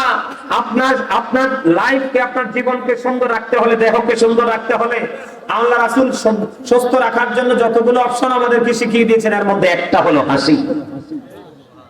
হাসি খুশি জীবন মানুষকে স্বাভাবিক করে দেয়। কথা কি বুঝতে পারছে? আমার এই চাচা একটা হাসি দিছে, আমার ছোট ভাই একটা হাসি দিছে, কারণ তারা মজাটা বুঝছে। আর আপনারা একটু ইয়ার মধ্যে, হেজিটেশনের মধ্যে পড়ে গেছেন, ঠিক না ভাই? আরে জানে একটু হাসতে হবে তো। আমি বলতেছি, রাসূল বলতেছে, আপনি বলতেছেন, আল্লাহ বলতেছে, এরকম ভাবে ওয়াজ শুনতে তো লাভ নাই। এই 29তম মাহফিল, এত বছরে 28 বছরে কি শিখছেন আমার বলতে পারবেন? এটা কিন্তু একটা ক্লাস। এটা কি? এটা একটা ক্লাস, প্রফেশনাল, এটা একটা টিচিং প্রফেশন। এটা কিন্তু শুটিং স্পট নয়। আমি আপনাদেরকে টিচিং দিচ্ছি, আপনারা সবাই টিচিং নিচ্ছেন। এখানে আমার বাবার বয়সী, দাদার বয়সী অনেক অনারেবল পারসন আছেন, কিন্তু এই মুহূর্তে সবাই আমার স্টুডেন্ট। আমার ঠিক কত কইতে পারেন? আপনি কি নিজেকে স্টুডেন্ট মনে করলে কি লস? আমি লাইন মতো ওয়াজ করব, তখন আপনি ওয়াজ থেকে বুঝে নিতে পারবেন আপনার আর আপনার পছন্দের বক্তার মধ্যে কমিউনিকেশনটা কেমন রাখা দরকার। যদি আপনার মন না থাকে, মিনহাজ এই হাদিসটা এনে রাখলাম, আর কত ওয়াজ করতে হবে তার আর জানেন নাই। ছোট্ট করে একটা টপিক আমি আপনাদেরকে দেই, দেখি আপনাদের বিবেকটা প্রসারিত হয় কিনা। এই যে বডিটা, এটা কি বাংলাতে বললে দেহ বা শরীর কি? আবার আরেক নাম আছে মানুষ। কি কি মানুষ ইংলিশে কি বলা হয়? ম্যান অথবা পারসন। আল্লাহর কোরআনের ভাষায় কি বলা হয়? আল্লাহ কখনো বলেছেন ইয়া আইয়ুহান নাস, কখনো বলেছেন ইয়া আইয়ুহাল ইনসান। তাহলে এটা কোনটা? এই মাথা থেকে পা পর্যন্ত বডি স্ট্রাকচারটা, এটা হলো মানুষ। এই মানুষের ভিতর আরেকটা মানুষ থাকে, নির্দিষ্ট সমপরিমাণ, কন্টিনিউস না। ওই ভিতরের মানুষটার নাম হলো রূহ। ইংলিশে এটাকে বলা হয় সোল, বাংলাতে এটাকে বলা হয় আত্মা। আল্লাহ বলেছেন say the soul is the warder of my lord, only রূহু মিন আমরি রাব্বি, first tense, present tense, future tense, অতীত, বর্তমান, ভবিষ্যৎ। আপনারা ফার্স্ট টাইমে আমার দিকে তাকান। ফার্স্ট টাইম কি কেমন? আমরা কিন্তু ফার্স্ট টাইম আব্দুর রহিম ছিলাম না, আব্দুল জলিল ছিলাম না, খলিলুর রহমান ছিলাম না। কেন ছিলাম না? ফার্স্ট টাইম আমাদের কন্ডিশনটা এমন ছিল, রূহটা ছিল আলমে আরোহে আল্লাহর আরশের চারপাশে, রূহের জগতে, আর দেহটা ছিল। রাসূল বলেছেন ওমান রাসানি ফাকাদ রাসাল্লাহ, যে ব্যক্তি আমার অবাধ্য করে সে আল্লাহর অবাধ্য করলো। তার মানে রাসূল মানলে আল্লাহ বড় হয়ে যায়, রাসূলের অবাধ্য হলে আল্লাহর অবাধ্য হয়ে যায় অটোমেটিক্যালি। কে বলতেছে? আপনার আমার প্রাণের রাসূল। এরপরে সেকেন্ড টাইম রাসূল কি বলেছে দেখেন, রাসূল বলেছে ওমান আতা আমিরি ফাকাদ আতানি, যে ব্যক্তি আমার আমিরের অনুগত করে সে আমার অনুগত করলো। এরপর রাসূল বলেছেন ওমান আসা আমিরি ফাকাদ আসানি মুত্তাফাকুন আলাইহি, যে ব্যক্তি আমার আমিরের অবাধ্য করলো সে আমারই অবাধ্য করলো। তার মানে মজার জায়গা বন্ধু, আল্লাহ রাসূল বলে দিয়েছেন যেই ব্যক্তি আমার, আমি মানে কি? নবীজি নিজের কথা বলেছে। কার কথা? নবীজি নিজের কথা বলেছেন, যে ব্যক্তি আমার অনুগত করে সে আল্লাহর অনুগত করলো, যে আমার অবাধ্য করে সে আল্লাহর অবাধ্য করলো। ফার্স্ট টাইম রাসূল এইভাবে বললেন। আর সেকেন্ড টাইম আপনারা যারা সাধারণ মানুষ, হতে সহজে সরল মানুষ, আপনাদের বাঁচানোর জন্য নবীজি রাস্তাটাকে সহজ করে দেখিয়ে গেছেন বন্ধু। এর মধ্যে রাসূল বলেছেন ওমান আতা আমিরি ফাকাদ আতানি, যে ব্যক্তি আমার আমিরের অবাধ্য করেছে, যে আমার আমিরের অনুগত করেছে আমার অনুগত করলো। তার মানে আপনি যদি কোনো হক্কানি আলেমকে, আল মদিনা ওয়ালার পাগল কোন হক্কানি আলেম, কোন হক্কানি আল্লাহর ওলিকে যদি ভালোবাসতে পারেন, তাকে অনুসরণ অনুকরণ করতে পারেন, ওই ভালোবাসা হয়ে যায় মদিনা ওয়ালার সাথে। আর মদিনা ওয়ালাকে যখন আপনি ভালোবাসবেন, ওই ভালোবাসার মধ্য থেকে অটো আল্লাহর সাথে আপনার মধুর বন্ধন তৈরি হয়ে যাবে। এরপরে রাসূল বলেছেন ওমান আসা আমিরি ফাকাদ আসানি, রাসূল বলেছেন যে আমার আমিরের অবাধ্য করে সে আমার অবাধ্য করলো। তার মানে হক্কানি কোন আলেমের অবাধ্য যদি আপনি হন, তাহলে যেন রাসূলের অবাধ্য হয়ে গেলেন। রাসূলের অবাধ্য করলে বন্ধু আপনি আল্লাহর অবাধ্য হয়ে গেলেন, ঠিকানা হবে জাহান্নাম। তাহলে আলেমদের দাম পাইছেন নি খুঁজছে? আরো জোরে বলেন না কেন? পাইছেন নি খুঁজছে? আল্লাহ রাব্বুল আলামিন কোরআনে বলতেছে ইন্নামা ইয়াখশাল্লাহা মিন ইবাদিহিল উলামা, পৃথিবীর বুকে যত মানুষ আছে সকল মানুষের মধ্যে আল্লাহকে সত্যিকারের ভয় করে হক্কানি আলেমরা। কারা? হক্কানি আলেমরা। কারা? আরো জোরে বলেন। এখন হক্কানি আলেমদের সাথে প্রেম করলে কি হবে? আল্লাহ নিজে ওয়াজ করতেছে, কোরআন খুলে দেখলাম। আল্লাহ রাব্বুল আলামিন বলতেছে join with my dear people, come to my paradise. Allah বলতেছেন ফাদখুলি ফি ইবাদি ওয়াদখুলি জান্নাতি। আল্লাহ বলতেছে আমার প্রিয় লোকদের সাথে যুক্ত হও আর আমার জান্নাতে চলে আসো। আর যারা বলেন সুবহানাল্লাহ। আলেমদের সাথে মহব্বত রাখলে লাভ না লস? আর যারা লাভ, এই লাভটা দুনিয়ায় পান আর না পান, কিন্তু উপরে আপনার লাভটা পরিপূর্ণই হবে। ওয়াজ চতুর্দিক থেকে পাইছি, হাদিস শরীফের মধ্যে আসছে, আল্লাহর কোরআনেও আসছে। তাহলে আপনি আমি আমাদের জীবনে একজন উপদেষ্টা হিসেবে একজন হক্কানি আলেমকে বেছে নিব। কারণ আপনি অসুস্থ হলে ডাক্তার লাগে না, বাড়ি বানাইলে ইঞ্জিনিয়ার লাগে না, এমনি করে করে এক একটা কাজের জন্য এক একজন দক্ষ ব্যক্তি লাগে না। ঠিক আপনি উপারটাকে আপনার নিজের জন্য ভালোবাসবেন। কার জন্য? আলেমের জন্য না, আপনি নিজের জন্য। আপনি যখন ভালোবাসবেন, ওই ভালোবাসার কারণে আপনার কি হয়ে যাবে? উপারটাকে আপনি ব্রাইটনেস করতে পারবেন, আলোকিত করতে পারবেন। আল্লাহ আমাদেরকে কবুল করে নিক, সকলে বলুন আমিন। আরো জোরে বলেন আমিন। আমার কথা বুঝতে পারছেন? আরো জোরে বলেন না। আমিন। একদম সহজে বুঝতে পারছেন না? আরো জোরে বলেন না। বুঝতে পারছেন? আমি একটা আজকে হেডলাইন দিয়েছি ওয়াজের, ইয়া আইয়ুহাল্লাযীনা আমানু কু আনফুসাকুম ওয়া আহলিকুম নারা। আল্লাহ রাব্বুল আলামিন ঈমানদারকে ডেকে বলেছেন, ও believers, save yourself and your families from the fire. আল্লাহ রাব্বুল আলামিন বলেছেন, ঈমানদারকে ডেকে বলেছেন, তুমি জাহান্নাম থেকে বাঁচো, তোমার পরিবারকেও জাহান্নাম থেকে বাঁচাও। তার মানে আপনাকে আমাকে প্রত্যেককে আল্লাহ রাব্বুল আলামিন কি দিয়েছেন? দায়িত্ব দিয়েছেন। কি ধরনের দায়িত্ব? যে তুমি জাহান্নাম থেকে বাঁচো, তোমার পরিবারকেও জাহান্নাম থেকে বাঁচাও। এখন আপনি আগে বাঁচার রাস্তা খুঁজে বের করতে হবে, তারপরে আপনি নিজের জন্য আপনার ওয়ারিসকে বাঁচানোর জন্য রাস্তা খুঁজে বের করতে হবে। এখন আপনি বাঁচবেন, আপনার ওয়ারিসকে বাঁচানোর জন্য একটা রাস্তা আছে, ওপেনিং করো। সে রাস্তাটা কি জানেন? সে রাস্তাটা কি জানেন? সে রাস্তাটা হলো, আল্লাহ রাসূল বলেছেন, আদিবু আওলাদাকুম আলা সালাতি খিসালিন হুব্বি নাবিয়িকুম ওয়া হুব্বি আহলি বাইতিহি ওয়া আলা কিরাআতিল কুরআন। রাসূল বলেছেন, তোমরা তোমাদের সন্তানদেরকে তিনটি বিষয় শেখাও। কয়টি? তিনটি বিষয় শেখাও। একটা হলো হুব্বি নাবিয়িকুম, teach the love of the prophet, নবীর ভালোবাসা শেখাও। এরপরে বলেছেন হুব্বি আহলি বাইতিহি, টিচ ফ্যামিলি লাভ। এরপরে বলেছেন ওয়া আলা কিরাআতিল Quran, learn to recite the holy Quran. তোমরা তোমাদের সন্তানদেরকে বাঁচাতে হলে প্রথমে নবীর প্রেম শিখাতে হবে, কারণ নবীর সাথে প্রেম করা ঈমান এবং ফরজ। নবীর আহলে বাইতকে ভালোবাসা ঈমান এবং ফরজ। এরপর আপনাকে কি করতে হবে? কোরআন তেলাওয়াত শিখাতে হবে, কারণ আইনের ভান্ডার আপনি যদি না জানেন তাহলে কিন্তু আপনি কখনোই সফল হতে পারবেন না। ঠিক না বলেন? আমি যদি প্রথমে স্টার্টিংটা এইভাবে করি, আপনারা একটু মন দিয়ে শোনেন। আমি দুরূদ পড়ার সময় কিন্তু দুরূদটা মজা হয় নাই, হইছে? আমি আপনাদেরকে বলি, বন্ধুরে আমার নবী, আপনার নবী, জাহানের বাদশা নবী, রাহমাতুল লিল আলামিন, তিনি বন্ধ করে দিয়েছেন, কেউ যদি মদিনা ওয়ালার সাথে প্রেমের ডোরি লাগাইয়া প্রত্যেকটা জুমার দিনে যদি মাত্র 80 বার যদি দরুদ পড়তে পারো, আমার আল্লাহ খুশি হয়ে তার 80 বছরের সগীরা গুনাহ মাফ করে দেয়। নবী শরীফের মধ্যে হাদিস কেন বলবো? হাদিসের রাবী হলেন হযরত আনাস রাদিয়াল্লাহু তাআলা আনহু। আমার নবী, আপনার নবী রাহমাতুল লিল আলামিন, নবী তিনি বলে দিয়েছেন, কেউ যদি মদিনা ওয়ালার সাথে প্রেমের ডোরি লাগাইয়া প্রতিদিন যদি মাত্র 1000 বার যদি দরুদ পড়তে পারে, জান্নাত না দেখা পর্যন্ত তোমার মরণ হবে না। রাসূলরা বলে দিয়েছেন, রাসূলরা বলে দিয়েছেন, এই পৃথিবীর মধ্যে রাসূলকে ভালোবেসে তোমরা যে যত বেশি দরুদ পড়বে, কাল হাসরের দিন নবীকে তোমরা তত বেশি কাছে পাবে। নবীকে যদি তুমি কাছে পাও, তোমার আর কোনো কিছুর জন্য টেনশন করতে হবে না। ঠিক কিনা বলে?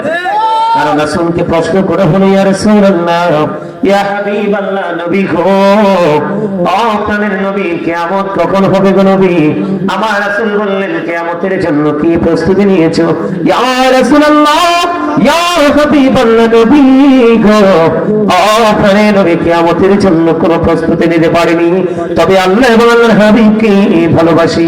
এই কথা বলতে দেরি আপনার আমার প্রাণের রাসূল তিনি বলে দিয়েছেন, তুমি যাকে ভালোবাসবা তার সাথেই তুমি থাকবা। এখন নবীকে ভালোবাসার মানে কি? সর্বপ্রথম যদি বলি, নবীকে ভালোবাসতে হবে, এটা আমার কথা নয়। আমার আল্লাহ কোরআনে বলেছেন, মাইয়ুতি'র রাসূল ফাকাদ আতাল্লাহ। আমার আল্লাহ বলেছেন, হি হো অবিস দা অ্যাবসেন্ট অফ সাল্লাহ, যে ব্যক্তি রাসূলের নির্দেশ মানলো সে যেন আল্লাহর নির্দেশ মানলো। ইহুদি খ্রিস্টানের একটা ধর্মগ্রন্থ, যেটা ইংলিশে বলা হয় দা ওল্ড নিউ টেস্টামেন্ট, ওটা দ্বারা তারা প্রমাণ করতে চেয়েছে। তারা বলেছে, হি দ্যাট লাভeth not knoweth not God, for God is love। এরা বলেছে, যেজন প্রেম করে না সেজন আল্লাহকে জানে না, for God is love, আল্লাহ প্রেম। কিন্তু আল্লাহ রাব্বুল আলামিন কাছে এই ভালোবাসাটা পছন্দ হয়নি, এই বক্তব্যটা পছন্দ হয়নি। আল্লাহ রাব্বুল আলামিন বলেছেন, নো সে বলুন, ইফ ইউ ডু লাভ আল্লাহ, যদি তোমরা আল্লাহকে ভালোবেসে থাকো, ফলো মি মুহাম্মদ সাল্লাল্লাহু আলাইহি ওয়াসাল্লাম, মুহাম্মদ সাল্লাল্লাহু আলাইহি সাল্লামের অনুগত হয়ে যাও। আল্লাহু ইল্লা লাভ ইউ, আল্লাহ তোমাদেরকে ভালোবাসবে, এন্ড ফরগিভ ইউর সিনস, আল্লাহ তোমাদের সমস্ত জীবনের গুনাহগুলি মাফ করে দেবে। সুবহানাল্লাহ, বলেন না সুবহানাল্লাহ। কারণ আপনাদেরকে মনে রাখতে হবে, যেখানে আল্লাহ সেখানে রাসূল। আমার প্রভুর প্রভুত্বের সীমানা যত দূর জুড়ে রে, আমার নবীর রহমত তত সীমানা জুড়ে। আপনার ওয়াজ ভালো লাগে না আপনাদের কাছে? লাগে না? এগুলো ভালো না লাগলে লাগবো কি? এগুলো তো ইমানি ওয়াজ। আপনার ইমান যদি ঠিক না থাকে আমল দিয়ে লাভ হবে না। আর ইমান হলো নবীর প্রেম, নবীর প্রেম নাই তো ইমান নাই। আপনারা একটু বোঝেন না, আমার আলোচনা, মূল আলোচনা যেটা আমি নিয়ে আসছি সেটা আমি পরে করতেছি। আগে একটু আপনাদেরকে বোঝাই, তারপর একটা আলোচনার মধ্যে ঢুকে যাব। আপনি কালেমা পড়েন না, লা ইলাহা ইল্লাল্লাহ মুহাম্মাদুর, আল্লাহ চাইলে কিন্তু আল্লাহকে দিয়ে আল্লাহ কি করতে পারতেন? কালেমাটা শেষ করতে পারতেন, পারতেন না? কিন্তু আল্লাহ রাব্বুল আলামিন কালেমার মধ্যে দুটো অপশনকে সমন্বয় করে দিয়েছেন। একটা হলো লা ইলাহা ইল্লাল্লাহ, এটা হলো তাওহীদ, আরেকটা হলো মুহাম্মাদুর রাসূলুল্লাহ সাল্লাল্লাহু আলাইহি ওয়াসাল্লাম, এটা হলো রিসালাত। দেখছেন নি, একদিকে হলো তাওহীদ, আরেকদিকে হলো রিসালাত, একদিকে হলো স্রষ্টা, আরেকদিকে হলো সৃষ্টি। যিনি শুধু আপনার আমার নবী না, তিনি নবীদেরও নবী। এই কারণে আমি বলি আল্লাহ the first pillar is the Lord of all, রব্বুল আলামিন। মুহাম্মদুর রাসূলুল্লাহ সাল্লাল্লাহু আলাইহি ওয়াসাল্লাম is the blessing for the world, রাহমাতাল লিল আলামিন। চমৎকার না? কথা বলেন না কেন? আল্লাহ হলো রব্বুল আলামিন, আর আল্লাহর হাবিবকে বানালেন রাহমাতাল লিল আলামিন। জোরে জোরে বলুন সুবহানাল্লাহ, জোরে বলুন সুবহানাল্লাহ। মহব্বতে সে নবীর সাথে মহব্বত আপনাকে করতেই হবে। সাহাবায়ে কেরামের প্রেমটা কেমন ছিল, আমি দুই চারটা কথা বলে আপনি আমি কিভাবে আমল করব সেই বিষয় নিয়ে আলোচনা করব। আমার নবীজি তাবুক হাদিস শরীফের মধ্যে এসেছে, বন্ধু আমার নবী তাবুক যুদ্ধের পূর্বে বললেন তোমরা দান করো। এবার ইসলামের দ্বিতীয় খলিফা হযরত ওমর, তিনি মনে মনে চিন্তা করলেন, দেখেন তারা রাসূলকে কেমন করে ভালোবাসতেন। আল্লাহ রাব্বুল আলামিনকে পাওয়ার জন্য তারা আমার রাসূলের প্রত্যেকটা বক্তব্যকে কানায় কানায় পুঙ্খানুপুঙ্খরূপে ভালোবেসে তারা বাস্তবায়ন করত। বন্ধু ওমরকে ওমর যখন জানতে পারলেন নবীজি জানিয়ে দিয়েছেন তোমরা তাবুক যুদ্ধের পূর্বে তোমরা কি করো, দান করো, এই কথা বলার পরে হযরত ওমর মনে মনে মনে মনে চিন্তা করলো, বন্ধু আমার জীবনে কোনোদিন কোন কাজ দ্বারা আমি আবু বকরকে হারাতে পারিনি। প্রত্যেকটা সেক্টরে আবু বকর আমার চাইতে অগ্রগামী। আমার কাছে ভালো দৌলত আছে, আমার কাছে ভালো সম্পদ আছে। নবীজি বলেছি আমি আজকে বেশি করে দান করব। এবার ওমর কি করলেন? দানের সম্পদ। এবার হযরত ওমর বন্ধু দৌলতি নবীজির দরবারে এসে হাজির। আমার আপনার প্রাণে নবীজির কাছে আসার পরে নবীজি প্রশ্ন করলেন, ওমর তুমি কি নিয়ে এসেছো? ইয়া রাসূলুল্লাহ আমার যে সম্পদ ছিল আমি অর্ধেক নিয়ে এসেছি। তোমার ফ্যামিলি পরিবারের জন্য তুমি কি রেখেছো? ইয়া রাসূলুল্লাহ ইয়া হাবিবাল্লাহ নবী গো, ও প্রাণের নবী আমি আমার ফ্যামিলি পরিবারের জন্য অর্ধেক রেখে এসেছি। ওমরের ফয়সালা হয়ে গেল। এবার বন্ধু আবু বকর চলে আসলো। আবু বকর তুমি কি করেছো?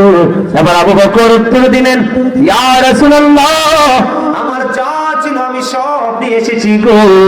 ফ্যামিলির জন্য কতটুকু রেখে এসেছো? এবার আবু বকর সিদ্দিক রাদিয়াল্লাহু তাআলা বললেন, ইয়া রাসূলুল্লাহ ইয়া হাবিবাল্লাহ নবী গো আমি আমার ফ্যামিলি পরিবারের জন্য আল্লাহ ও আল্লাহর হাবিবকে রেখে এসেছি। সুবহানাল্লাহ। আবু বকরকে আজকে হারাইতে পারছিনি? কথা বলেন না কেন? হারাইতে পারছিনি? ও বন্ধু জীবনে কোনদিন আবু বকরকে কেউ হারাইতে পারে নাই। অথচ ওমরের জীবনে এত বেশি আমল ছিল রে, গণলে আকাশের তারার চাইতে বেশি হবে। এত বেশি আমল যদি একটা পাল্লায় রাখা হয়, আবু বকরের একটা মুহূর্তের কিছু মুহূর্তের প্রেম যদি একটা পাল্লা রাখা হয়, আবু বকরের প্রেমের পাল্লাটাই বন্ধু বাড়ি হয়ে যাবে। কেমন ভাবে ভালোবাসতো প্রাণের নবীকে। ও বন্ধু হিজরতের রাত্রিতে যখন আমার নবীজি আবু বকরের দরজায় গিয়ে একটা ধোকা দিল রে, দরজাটা সঙ্গে সঙ্গে বন্ধ খুলে দিল। আমার নবীজি আবু বকরকে একটা ডাক দিয়ে বললেন, রে আবু বকর এটা কেমন করে সম্ভব রে? একটা ডাক দিতে দেরি তুমি তোমার দরজাটা করতে দেরি করলে না রে আবু বকর, এটা কেমন করে সম্ভব রে? ও আবু বকর, আমাকে একটুখানি বলো। এবার আবু বকর সিদ্দিক রাদিয়াল্লাহু তাআলা আনহু বললেন, ইয়া রাসূলুল্লাহ, ইয়া হাবিবাল্লাহ, নবী গো, ও প্রাণের নবী গো, ও নবী, যেদিন আমি জানতে পেরেছি গো আপনার সাথে আমি হিজরতে সঙ্গী হব গো নবী, সেদিন থেকে আমি একটা মুহূর্তের জন্য বিছানায় পেট লাগাই নাই। আর জোরে বলেন না সুবহানাল্লাহ। কেমন করে বুঝাইলে বুঝবে গো? আমার নবীর সাথে এমন ভাবে পশু পাখি পর্যন্ত প্রেম করেছে, যে প্রেমটা আমরা নবীর উম্মত হব স্বীকার করে থেকে সেই প্রেমটা পর্যন্ত আমাদের সিনায় নাই। এখন আমি নবীকে ভালোবেসে কত কিছু করি, তুমি আমাকে বেদাতি বলে বকা দাও। এটাকে প্রেম হতে পারে? কোনদিন প্রেম হতে পারে না। বন্ধু, আমি আপনাদেরকে একটুখানি বলে দেই, আমার নবী যখন ওই গুহার মধ্যে ঢুকেছিল হিজরতের ওজনেতে, কাফেররা যেন চিনতে না পারে, ওই গুহার মুখের মধ্যে কবুতর বাসা বাঁধিয়া ও বন্ধু এখানে ডিম তা দিয়েছে, মাকড়সা জাল বুনে দিয়েছে, মাকড়সা জাল বুনে দিয়েছে কাফেরেরা যখন, অত সেই গুহার মধ্যেই কিন্তু আমার নবীজি সঙ্গী আবু বকর, দুশমনেরা এসে দেখেছে মাকড়সার জাল বুনে দিয়েছে। না না না, এটার মধ্যে যদি নবী মুহাম্মদ ঢুকতো তাহলে জাল তো থাকতো না। বন্ধু, শুধু এখানে একান্ত নয় রে, আমার নবীর প্রতি প্রেম কত মধুময় ছিল। যখন জাল বুনলো, নগদ যেটা বানায় এটা কিন্তু অত্যন্ত চকচকে থাকে। কথা বলেন না কেন? যেমন আমার এই পরনের যে এই পোশাকটা চকচকে কিনা, কয়েকদিন হলো এটা বাহির থেকে আমার ভালোবাসার একজন মানুষ নিয়ে আসছে, এটা যদি বন্ধু ধুলাবালি দূষণ হয় এটা কি হয়ে যাবে? কালারটা ডিসকালার হয়ে যাবে। ঠিক তেমনি ভাবে আপনার আমার প্রাণের নবীকে সেফটি দেওয়ার জন্য ভালোবাসা লাগাইয়া মাকড়সা জাল বুনলো, আর পাখি মুখে করে ধুলাবালি জালের মধ্যে ছিটিয়ে দিল। আর দুশমনেরা চাইয়া দেখলো এখানে কেউ নাই রে, চাইয়া দেখো পুরনো জাল বোনা আছে। সুবহানাল্লাহ। অসুস্থ মানুষ, আমি এনার্জি পাই না আপনাদের সাথে কথা বলে। ওই যে আমার ছোট ভাই মিনহাজুল আবেদিন সুফি বলে গেছে, আমি ওজন গুনাহগারকে দেখার জন্য মানুষ সিরিয়াল ধরে, দাঁড়াইয়া থাইকেও জায়গা পায় না। অহংকার করে বলছি না, কারণ অনলাইনে দেখলে বুঝতে পারতেন আমি অল্প কথা বলার অভ্যাস নাই। যতটুকু কথা বলি কোরআন হাদিস থেকে বলি, কারণ আমার জীবনে সময় খুবই অল্প, কাজ অনেক বেশি। আর এখন প্রত্যেকটা ওয়াজে বসতে ননকেন আলোচনা করি, কারণ আমার সমাজ ধ্বংস হয়ে যাচ্ছে। যুব সমাজ তো নষ্ট হয়েই গেছে। তোমার কথা কয় না, বলছি যুব সমাজ তো নষ্ট হয়ে গেছে। আপনারা মুরব্বীরা যারা আছেন, আপনারা মুরব্বী মানুষগুলো যখন পৃথিবী থেকে বিদায় নেবেন, এই পৃথিবী আর বেশি দিন টিকবে না, কারণ এখনকার যুবকদের কাছে ইসলাম নাই বললেই চলে। বুঝেন নাই? আপনারা বলেন ছেলেরা কি রাস্তা দিয়ে যাওয়ার সময় সালাম দেয়? এখানে তো ইসলাম নাই। মুসলমানের কর্তব্যের মধ্যে এটা একটা, পরিচিত হোক অপরিচিত, মুসলমান দেখলেই সালাম দিয়ে দিবা। দেখ, এখন মুরব্বীরা সালামের অপেক্ষায় থাকে, এখানে তো ইসলাম কবরে চলে গেল যুবকদের দ্বারা, ঠিক না? আপনার ছেলেরা কি চুল কাটে সুন্নাহ স্টাইলে না ইহুদিদের স্টাইলে? তাহলে এখানে তো সুন্নাহ মোতাবেক চুল কাটার কথা, মাথা থেকেও কি করলেন? ইসলামকে ডিলিট করে দিলেন। এখনকার ছেলেরা যে জিন্স প্যান্ট পরে, আমি প্রমাণ দিতে পারবো, আপনারা চাইলে কোরআন এবং হাদিস থেকে কোট করে নিয়ে আসছি। জিন্স প্যান্টটা যে পরে এটা কোরআন হাদিস তারা একবারে নাজায়েজ মুসলমানদের জন্য। তারপর পোশাকে তো কি নাই? ইসলাম নাই, আছে? আর জানে মা বাবাকে ভালোবাসতে হবে, কারণ মা বাবাকে ভালোবাসা ফরজ, কষ্ট দেওয়া হারাম। We should obey our parents. আমাদের প্রত্যেকের উচিত পিতা মাতাকে মান্য করা। এখনকার ছেলেরা কি পিতা মাতাকে মানে? এখানে তো ইসলাম নাই। রাসূল বলেছে জুম্মার দিনে সব দিনের চেয়ে উত্তম রূপে গোসল করো, লম্বা জামা পরো, মানে পাঞ্জাবি পরো, কারণ লম্বা জামা পরে নামাজ পড়া সুন্নাহ। আতর লাগাও, গাড়ি থাকলেও হেঁটে হেঁটে কি মসজিদে চলে যাও, সবার আগে যাও, সবার পরে বেরো আসো। এখনকার ছেলেরা এত ডিজিটাল, সালাম ফিরাইবার আগে 2 রাকাত ফরজ পড়তে যায়, খুতবাও শোনে না, আর সালাম ফিরানোর পরে মুনাজাতও দেয় না, মনে হয় যে বিশ্বযুদ্ধ শুরু হয়েছে গেইটে। এখানে কি ইসলাম আছে? আপনি তো নামাজ পড়ে নামাজি হবেন তাকওয়া নিয়ে নামাজ পড়লে, আপনি তো এখন ডিজিটাল হয়েছেন, কমার্শিয়াল। এই নামাজ দিয়ে তো আপনি কিয়ামত পর্যন্ত পড়তে পারবেন, আল্লাহ পর্যন্ত পৌঁছাতে পারবেন না, নষ্ট কাজ থেকে বাঁচতে পারবেন না। এমনি করে প্রত্যেকটা সেক্টরের দিকে তাকায় দেখেন, ইসলাম নাই। তো আপনি রহমত পাবেন কোত্থেকে? কথা বলে না কেন? আরো জোরে। আমরা ছোট্ট থাকতে স্কুলে যখন যাইতাম, বুঝছেন নি, বাড়ির নিচে মানে জঙ্গল থেকে টোকাইয়া বড়ই খাইছি। কবে পড়ছি না সইরা খবর নাই, পাইছি তো এক সাইড ভালো, এক সাইডে মুখ দিয়ে খাইয়ে ফেলছি। আর গত 2-3 দিন আগে আমার এক বোন গ্রামের বাড়ি থেকে গাছ থেকে বড়ি পাইরা নিয়ে আসছে। কি কাপড় দিয়ে ছাইয়া দেখি পোকা, খাইলাম নি পোকা। কথা বলে না কেন? এখন দেখবেন আপনি কোনো কিছু আপনার মন মতো পাবেন না, কারণ আল্লাহ যে আপনাকে মন মতো পথে চলতে বলেছে, আপনি চলেন না। এই জন্য আপনারও কোনো কিছু ঠিক, আল্লাহর ওয়ার্ডের কত যখন ঠিক নাই, আপনার কর্মের রেজাল্ট ঠিক মতো আসে। আপনি নিজেকে শুধরাইতে হবে, সত্যিকারের আশিক রাসূলের সাথে প্রেম করতে হবে, তাহলে আপনি অটোমেটিক্যালি পরিবর্তন হয়ে যাবেন। দেখেন আমার প্রেমের শেষ নাই রে, ভালোবাসার শেষ নাই। ওই যে মেঘমালা পর্যন্ত আমার নবীকে বন্ধু ভালোবেসেছে। আমার নবী যখন মা খাদিজার ব্যবসা নিয়ে বন্ধু সিরিয়ার উদ্দেশ্যে রওনা হয়ে গেল, বন্ধু মা খাদিজার যারা কাজের লোক নিয়োজিত ছিলেন, আমার রাসূলের সফর সঙ্গে ছিলেন, সবাই দেখেছে আমার নবীজিকে মেঘমালা পর্যন্ত ছায়া দিয়েছে। জোরে বলেন না সুবহানাল্লাহ। শুধু তাই নয়, আমরা কেমন মুসলমান, হযরত আলী রাদিয়াল্লাহু তাআলা তিনি বললেন, আমি একদিন নবীজির সফর সঙ্গী হলাম, মক্কার আঁকাবাঁকা মেঠু পথে হাঁটা শুরু করলাম। হাঁটতে হাঁটতে নবীজির সঙ্গে আমি শুনতে পেয়েছি পায়ের তলার পাথরগুলো প্রাণের নবীকে সালাম দিয়েছে। আলী বলতেছে আমি শুনতে পেয়েছি নবীজি হাঁটতেছে, আর ডান বাম থেকে ওই গাছপালা গুলো প্রাণের নবীকে সালাম জানাইতেছে। জোরে জোরে বলেন না সুবহানাল্লাহ। সেই নবীকে ভালোবাসার দরকার আছে না নাই? বন্ধু আমি যদি বলি রে, আমার নবীজি বলেছে আবু বকরের সম্পদ আমার যতটা উপকারে এসেছে, আর কারো সম্পদ ততটা উপকারে আসেনি। আবু বকর চাও চিৎকার মেরে বললেন, ইয়া রাসূলুল্লাহ, আমার সম্পদ নয় গো নবী, আমার জীবনটা পর্যন্ত আপনার জন্য প্রস্তুত।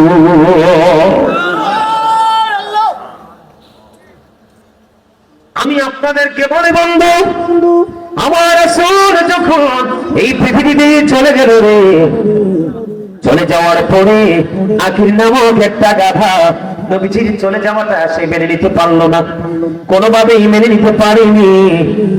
বন্ধু আখির নামক একটা গাধা, সে শুধু কান্দে আর বলে, কোথায় গেল রে প্রাণের নবীজি, কোথায় গেলে রে প্রাণের নবীকে আমি দেখতে পাবো, আর কি জীবনে কোনোদিন প্রাণের নবীকে দেখতে পাবো না। আখির নামক গাধাটা বলে আর কান্দে, কাঁদতে কাঁদতে 3 দিন 3 রাত্র পার হয়ে গেল, মতান্তরে 4 দিন 4 রাত্র পার হয়ে গেল।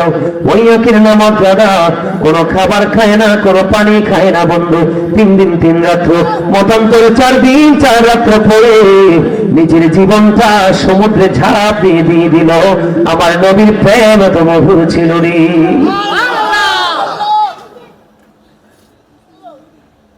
আমরা সেই নবীকে ভালোবাসতে জানি না। মসজিদে নববীর মধ্যে যখন মিম্বর তৈরি হলো, আমার নবীজি তার আগে উস্তনে হান্নান একটা মরা খেজুর গাছকে ধরে নবী খুতবা দিতেন। মসজিদে নববীতে যখন মিম্বর হয়ে গেল রে, আমার নবীজি উস্তনে হান্নানাকে আর কি করলেন না, ব্যবহার করলেন না। এবার বন্ধু মসজিদে নববীর মিম্বরে দাঁড়িয়ে গেল খুতবা দেওয়ার জন্য। এবার বন্ধু উস্তনে হান্নানা মরা খেজুর গাছের কান্না শুরু হয়ে গেল। নবীজি প্রশ্ন করলেন, তুমি আমার সঙ্গে কোথায় হতে চাও, দুনিয়ায় না আখিরাতে? আমি ওপারে আপনার সঙ্গী হতে চাই। জোরে জোরে বলুন সুবহানাল্লাহ। হযরত তালহা রাদিয়াল্লাহু তাআলা এক এক করে নবীর প্রেমে 70টা তীরের আঘাত খাইল। কয়টা তীরের আঘাত?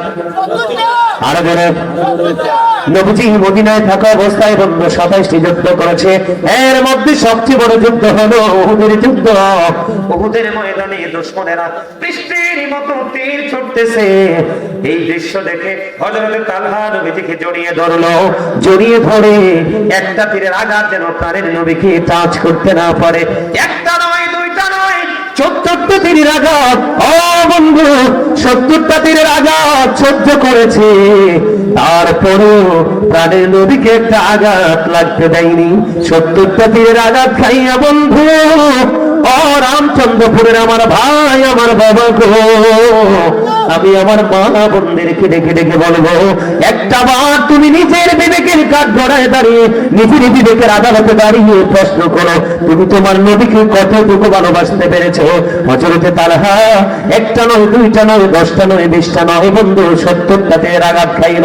একটা বারের জন্য একটার পর একটা বন্ধু তীর এসে হযরতে তালহার বডিতে বন্ধু বিঁধতেছে, কিন্তু তার তীরের আঘাত লাগতেছে এইদিকে। একটা বার তার কোনো চিন্তা নাই রে, তার চিন্তা হলো কোন তীর যেন প্রাণের নবীকে আঘাত করতে না পারে। এই করতে করতে 70টা তীরের আঘাত খাওয়ার পরে রে, হাসতে হাসতে নবীর সামনে শাহাদাত বরণ করে একটা বারের জন্য ওহু করে না। জোরে জোরে বলেন না সুবহানাল্লাহ, আর জোরে বলেন না সুবহানাল্লাহ।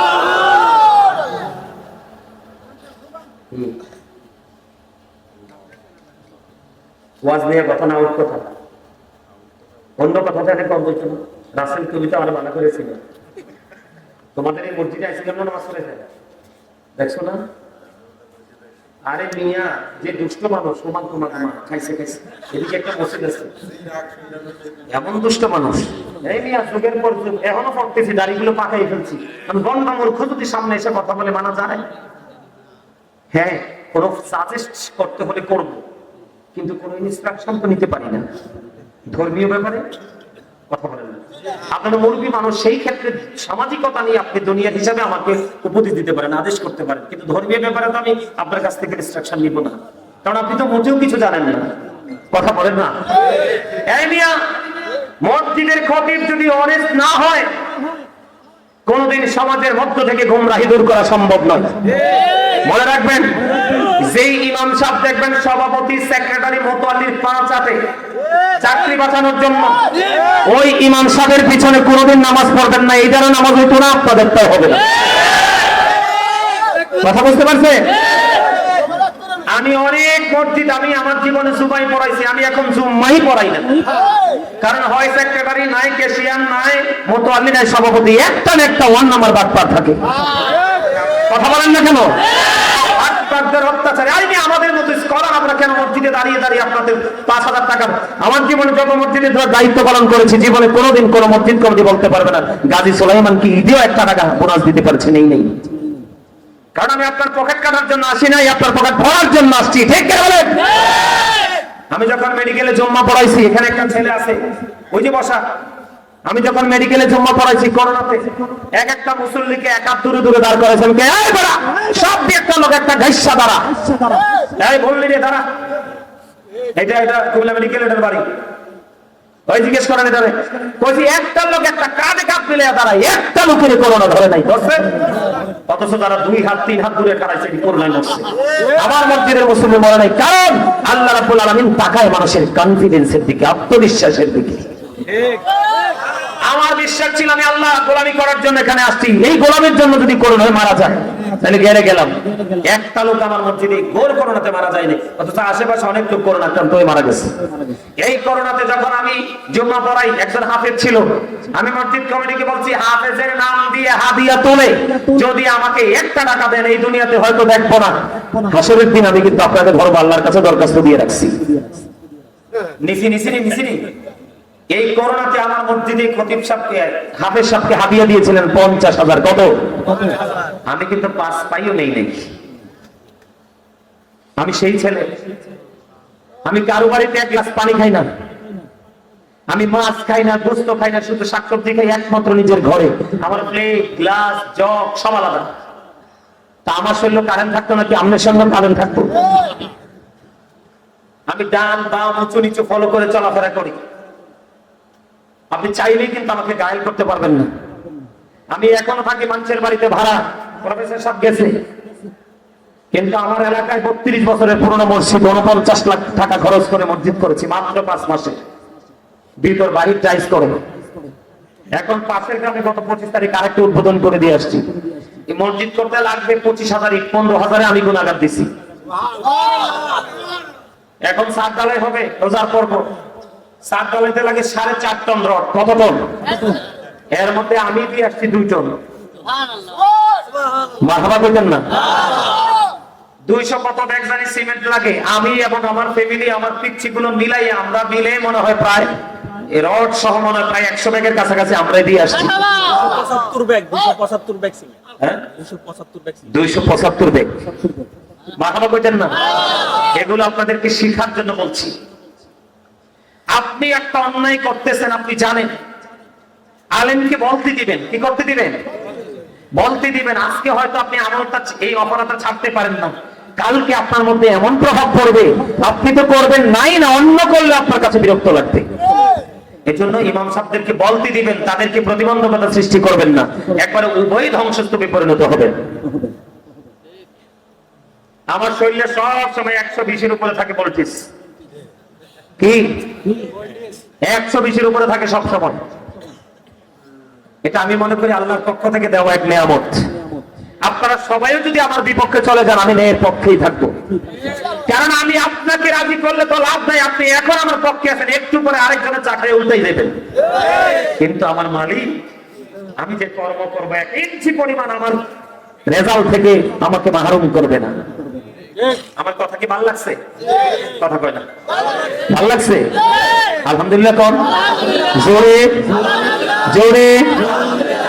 আরে আপনারে আল্লাহ কত সুন্দর করে বানাইছে আপনি জানেননি?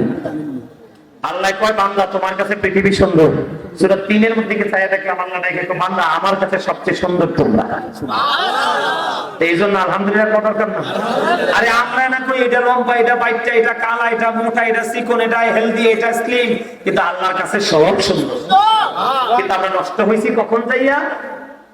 পৃথিবীর লোভে পইরা। এই জন্য আল্লাহ সূরা ইউনূসের 44 নম্বর আয়াতে বলেছে, ইন্নাল্লাহা লা ইয়াজলিমুন নাসা শাইয়্যান ওয়ালাকিন্নান নাসা আনফুসাহুম ইয়াজলিমুন। আল্লাহ বলেছেন আল্লাহ আল্লাহর বান্দার উপর অত্যাচার করে না, বান্দা নিজেই নিজের উপর অত্যাচার করে। ওয়াজ কি আর করণ লাগে? এই একটা আয়াতে যথেষ্ট না? আমরা আল্লাহ কইতেছে আল্লাহ বান্দার উপর কোন অত্যাচার করে না, বান্দা নিজে নিজে উপর অত্যাচার করে। যেমন আজকের এই মাহফিলে আপনারা যারা আসছেন তারা কিন্তু অনেক সুখী, কিন্তু যারা আসতে পারে নাই তারা বদকিসমত। তারা তাদের উপর কি করেছেন? জুলুম করেছেন। কারণ আজকে আপনাদের সবার জন্য দায়িত্ব হলো জান্নাতের বাগানে আসা। কারণ 365 রাতের মধ্যে একটা রাতের কিছু অংশ হয়, এতে কি হয়? আলেমরা এলাকাতে পারাবে, মৃত্যু ব্যক্তিরা যারা তাও ওরা খুশি। কমপক্ষে 40 দিন আল্লাহ কবর আযাব বন্ধ রাখবে এই গ্রামের আলেমদের কদমের ছোঁয়ায়। এই জন্য আল্লাহ বলেছেন আমার প্রিয় লোকেদের সাথে যুক্ত হও আর আমার জান্নাতে চলে আসো। সুবহানাল্লাহ বলেন না কেন? আর আপনারা তারা উপকৃত হবেন, আপনারা আখিরাতের বাজার করতে পারবেন। ঠিক না বলেন? আরে বলে আমি যে প্রেমটা নিয়ে ওয়াজ করতেছি, এতে কি কোনো অসুবিধা হইতাছে? আপনাদের ওয়াজ আরো আছে, তো আরো অনেক ওয়াজ করব আজকে। প্রফেসর সাহেব আমাকে অনেক ভালোবেসে 1 বছর আগে দিয়ে দাওয়াত দিয়ে আসছে। আর কত যোগাযোগ, কত ফোন। অত্যন্ত জেন্টেল একজন মানুষ, শিক্ষা মানুষকে অনেক সফট করে দেয়। কিন্তু আমরা সব জায়গায় সফট হইতে পারি না। আমরা যদি সব জায়গায় সফট হই তাহলে দুনিয়া নষ্ট এমনি হয়ে যাবে। সত্যকে সত্য বলতে হবে, মিথ্যাকে কথা বলে না, হারামকে হারাম বলতে হবে, হালালকে হালাল বলতে হবে। ঠিক না ভাই? তাইলে হইছে হুজুর। আর পটেটো মার্কা হইলে হইতো না, কাম হইতো না। বল কথা কইছি। কারণ 73 দল তো শুধু মুসলমানেরই হইব, 72টা বিনা হিসাবে জাহান্নামে যাব, একটা মাত্র জান্নাতে যাব। ওটার নাম হলো আহলুস সুন্নাহ ওয়াল জামাত ইজ দ্য বেস্ট পার্টি। আল্লাহ বলবে ইউ গো টু প্যারাডাইস। আহলুস সুন্নাহ ওয়াল জামাতের অন্তর্ভুক্ত যারা পরিপূর্ণ সুন্নি হয়ে কবরে গেছো, আল্লাহ জান্নাতে যাওয়ার অর্ডার দিবে। আর যারা যেতে পারবে না, আহলুস সুন্নাহকে ফলো করতে পারবে না, আল্লাহ বলবে you have to go to hell. Must be, তোমাদেরকে চলে যেতে হবে জাহান্নামে। আমরা কি চাই? আমরা জান্নাতও চাই না, জান্নাতও চাই না, চাই আমরা মালিককে। কথা বলে না কেন? হে রাসূল তোমায় ভালোবাসি, অন্তর শুধুই মুখে না, জান্নাতের আশায় নয় হে রাসূল, জাহান্নাম কেউ ধরি না। বন্ধুরে আমার বলতেছিলাম, আমি আপনাদেরকে বলি বন্ধু, একটার পর একটা প্রেমের খবর। আমার নবীকে সাহাবায়ে কেরাম এত বেশি ভালোবাসতো বন্ধু। নবীজি যখন থুতু মুবারক ফেলে ভিতরে, নবীজির থুতু মুবারক তারা ক্যাচ নিয়ে নিত করে, তারা তাদের মুখমণ্ডল দেহের মধ্যে কি করে দিত, মেসেজ করে দিত। আর এটা মেসেজ করার কারণে তাদের স্কিনটা সিল্ক হয়ে যেত। জোরে জোরে বলুন না সুবহানাল্লাহ। আমার নবীকে কেমন করে ভালোবাসবেন বন্ধু? উম্মে আইমান একজন বরকতময় দাসী, আপনার আমার প্রাণের নবীকে ভালোবেসে নবীজির প্রস্তাব মোবারক খেয়ে ফেললো। আমার নবীজির প্রস্তাব মোবারক খাওয়ার কারণে উম্মে আইমানকে নবীজি দুনিয়ায় জান্নাতের ঘোষণা দিয়ে গেছে। উহুদের ময়দানে যখন প্রাণের নবীজির দান্দার মোবারক যখন শহীদ হয়ে গেল, নবীজির মুখ মোবারক দিয়ে বন্ধ রক্ত প্রবাহিত হতে লাগলো। যখন রক্ত মোবারক প্রবাহিত হতে লাগলো, মালিক বিন সিনান দেখে সহ্য করতে পারলো না। মালিক বিন সিনান দেখে নবীজির রক্ত মোবারক চষতে শুরু করলো। এবার আমার প্রাণের নবী একটা ডাক দিয়ে বললেন, রে মালিক বিন সিনান, ও মালিক বিন সিনান, রক্ত ভক্ষণ করে না, জমিনে ফালাইয়া দাও। এই কথা বলার পরে মালিক বিন সিনান একটা ডাক দিলেন, ইয়া রাসূলুল্লাহ, ইয়া হাবিবাল্লাহ, নবী গো, ও প্রাণের নবী, আমি আমার আল্লাহর ইজ্জতের কসম করে বলছি গো, আপনার একটা ফোঁটা রক্ত আমি উহুদের জমিনে পড়তে দেব না গো নবী। এই কথা বলে বন্ধু তিনি রক্ত মোবারক চষতে শুরু করলেন। প্রাণের নবী যে রক্ত মোবারক চষতে চষতে চষতে চষতে বন্ধ শেষ রক্তের ফোঁটা যখন চষা শেষ হয়ে গেল, আমার নবীজি গোটা পৃথিবীর মুমিন মুসলমানকে জানিয়ে দিল, ও নবীর প্রেমিক, ও রামচন্দ্রপুরের বল্লাগের আমার ভাই, আমার বাবা গো, আমার মা বোনদেরকে ডেকে ডেকে বলছি গো, আমার নবীজি ওই মালিক বিন সিনান রাসূলকে ভালোবেসে ওই নবীজি রক্ত মুবারক ভক্ষণ করার কারণে আমার নবীজি গোটা পৃথিবীর মানুষকে বলে দিলেন, তোমরা যদি দুনিয়ায় কোনো জান্নাতি মানুষ দেখতে চাও তাহলে এই মালিক বিন সিনানকে দেখে নাও। শুধু নবীকে ভালোবেসে শুধু রক্ত মোবারক ভক্ষণ করার কারণে বন্ধু এখানে শুধু ক্ষান্ত নয়, আমি আপনাদেরকে বলি নবীর সাথে প্রেম করতে হবে কেমন করে বন্ধু? উহুদের ময়দানে নবীজির যখন শুনলেন নুসৈবা নবীজি শহীদ হয়ে গেছে, হযরতে নুসৈবা রাদিয়াল্লাহু তাআলা আনহা শুনতে পাইলেন। এবার উহুদের ময়দানের দিকে বন্ধু দৌড়াতে শুরু করলো। দৌড়াইতে দৌড়াইতে রে উহুদের ময়দানের দিকে ছুটতে শুরু করলো। যাইতে যাইতে হঠাৎ করে খবর আসলো, রে নুসৈবা, যুদ্ধের ময়দানে তোমার ভাই শহীদ হয়ে গেছে। নুসৈবা দাঁড়ায় না, দৌড়াই রে কিছু দৌড়ানোর পরে নুসৈবার কাছে খবর আসলো, রে নুসৈবা, যুদ্ধের ময়দানে তোমার বাবা তো শহীদ হয়ে গেছে। নুসৈবা দাঁড়ায় না, দৌড়ায় নুসৈবা কিছু দৌড় যাওয়ার পরে খবর আসলো, রে নুসৈবা, যুদ্ধের ময়দানে তোমার স্বামীও শহীদ হয়ে গেছে। রে বল্লাগের মানুষ, এই তিনটা হত্যা শহীদের খবর শোনার পরেও নুসৈবা বন্ধু একটা সেকেন্ডের জন্য দাঁড়ায় না। দৌড়াইতে দৌড়াইতে যাওয়ার পরে প্রাণের নবীজির সাথে দেখা হয়ে গেল। প্রাণের নবীজি একটা ডাক দিয়ে বললেন, একটা ডাক দিয়ে বললেন, প্রাণের রাসূল একটা ডাক দিয়ে বললেন, নবীজি ও নুসৈবা, আজকে তো তোমার অনেক বড় ক্ষতি হয়ে গেল নুসৈবা। এবার নুসৈবা একটা ডাক দিয়ে বললেন, ইয়া রাসূলুল্লাহ, ইয়া হাবিবাল্লাহ, নবী গো, ও প্রাণের নবী, আমার ভাই, আমার বাবা, আমার স্বামী শহীদ হয়ে গেছে, আমার বিন্দু পরিমাণ কোনো দুঃখ নাই গো নবী, আমি আপনাকে পেয়েছি তো সব পেয়ে গেছি। নবীর প্রেম কি জিনিস বুঝতে পারছেন? বিশেষ করে আজকে রামচন্দ্রপুর বল্লাগের যুবকদের উদ্দেশ্যে বলি, একটা যুবক যুবতী জীবনের সবচেয়ে বড় আনন্দের সময় হলো বীর দিন এবং ভাসর রাত। কথা বলেন না? কোন দিন?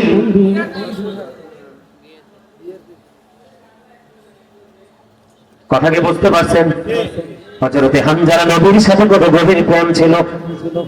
বিয়ের রাত্রিতে বন্ধু বাসর হলো রে, বাসরের পরে গোসল করা কিন্তু ফরজ। কথা বলেন না কেন? বাসর হলো, এই দিক থেকে উহুদের ময়দান থেকে খবর চলে আসলো হযরত হানজালা কিন্তু গোসল করে নাই। উন্মুক্ত তরবারি নিয়ে উহুদের ময়দানে বন্ধু চলে গেল। উহুদের ময়দানে যাইয়া যুদ্ধ করতে করতে বন্ধু নিজে শহীদ হয়ে গেল। ইন্না লিল্লাহি ওয়া ইন্না ইলাইহি রাজিউন। ওই হানজালার বিবি দৌড়ে চলে গেল, নবী গো, ও প্রাণের নবী গো। উহুদের ময়দানে স্বামীকে খুঁজলো, কোথাও স্বামীকে পায় না। নবীজি বললেন, রে ও হানজালার বিবি, আকাশের দিকে তুমি তাকাও। বন্ধু, ওই আকাশের দিক থেকে হানজালার লাশ জান্নাতি খাদেমেরা উপর থেকে উহুদের ময়দানের দিকে নিয়ে আসতেছে। জোরে জোরে বলুন সুবহানাল্লাহ। হানজালা জীবন দিয়েছে বন্ধু নবীর প্রেমে। আর বাসর করার পরে গোসল ফরজ, পবিত্র হতে হবে, পবিত্র হয় নাই, কিন্তু নবীর প্রেমে জীবন দেওয়ার কারণে এবার হানজালার বিবি দৌড়ে চলে গেলেন। যাইয়া দেখলেন হানজালার দাড়ি বেয়ে বেয়ে ফোঁটা ফোঁটা করে বন্ধু তাজা পানি ঝরছে। ইয়া রাসূলুল্লাহ, ইয়া হাবিবাল্লাহ, নবী গো, ও প্রাণের নবী, ওই তাজা পানি ঝরছে গো নবী, আমার স্বামী তো গোসল করে নাই। আমার প্রাণের নবীজি একটা দাঁত দিয়ে বললেন, রে হানজালার বিবি রে, তোমার স্বামী তো আল্লাহর প্রিয় হাবিবুল্লাহর প্রেমে জীবন দিয়ে দিয়েছে। এই জন্য আমার আল্লাহ আরশের নিচের পানি দিয়া জান্নাতি খাদেম দিয়ে গোসল করাইয়া পাঠাইছি। আর জোরে বলেন না সুবহানাল্লাহ। সেই নবীকে ভালোবাসার দরকার আছে না নাই? এই জন্য আমি আপনাদেরকে আজকে বলেছি, আল্লাহ বলেছেন ইমানদারদেরকে দেখে তুমি জাহান্নাম থেকে বাঁচো, তোমার পরিবারকেও জাহান্নাম থেকে বাঁচাও। আপনি বাঁচবেন এবং বাঁচাবেন, এটার জন্য সর্বপ্রথম করতে হবে আপনার রাসূলের সাথে প্রেম।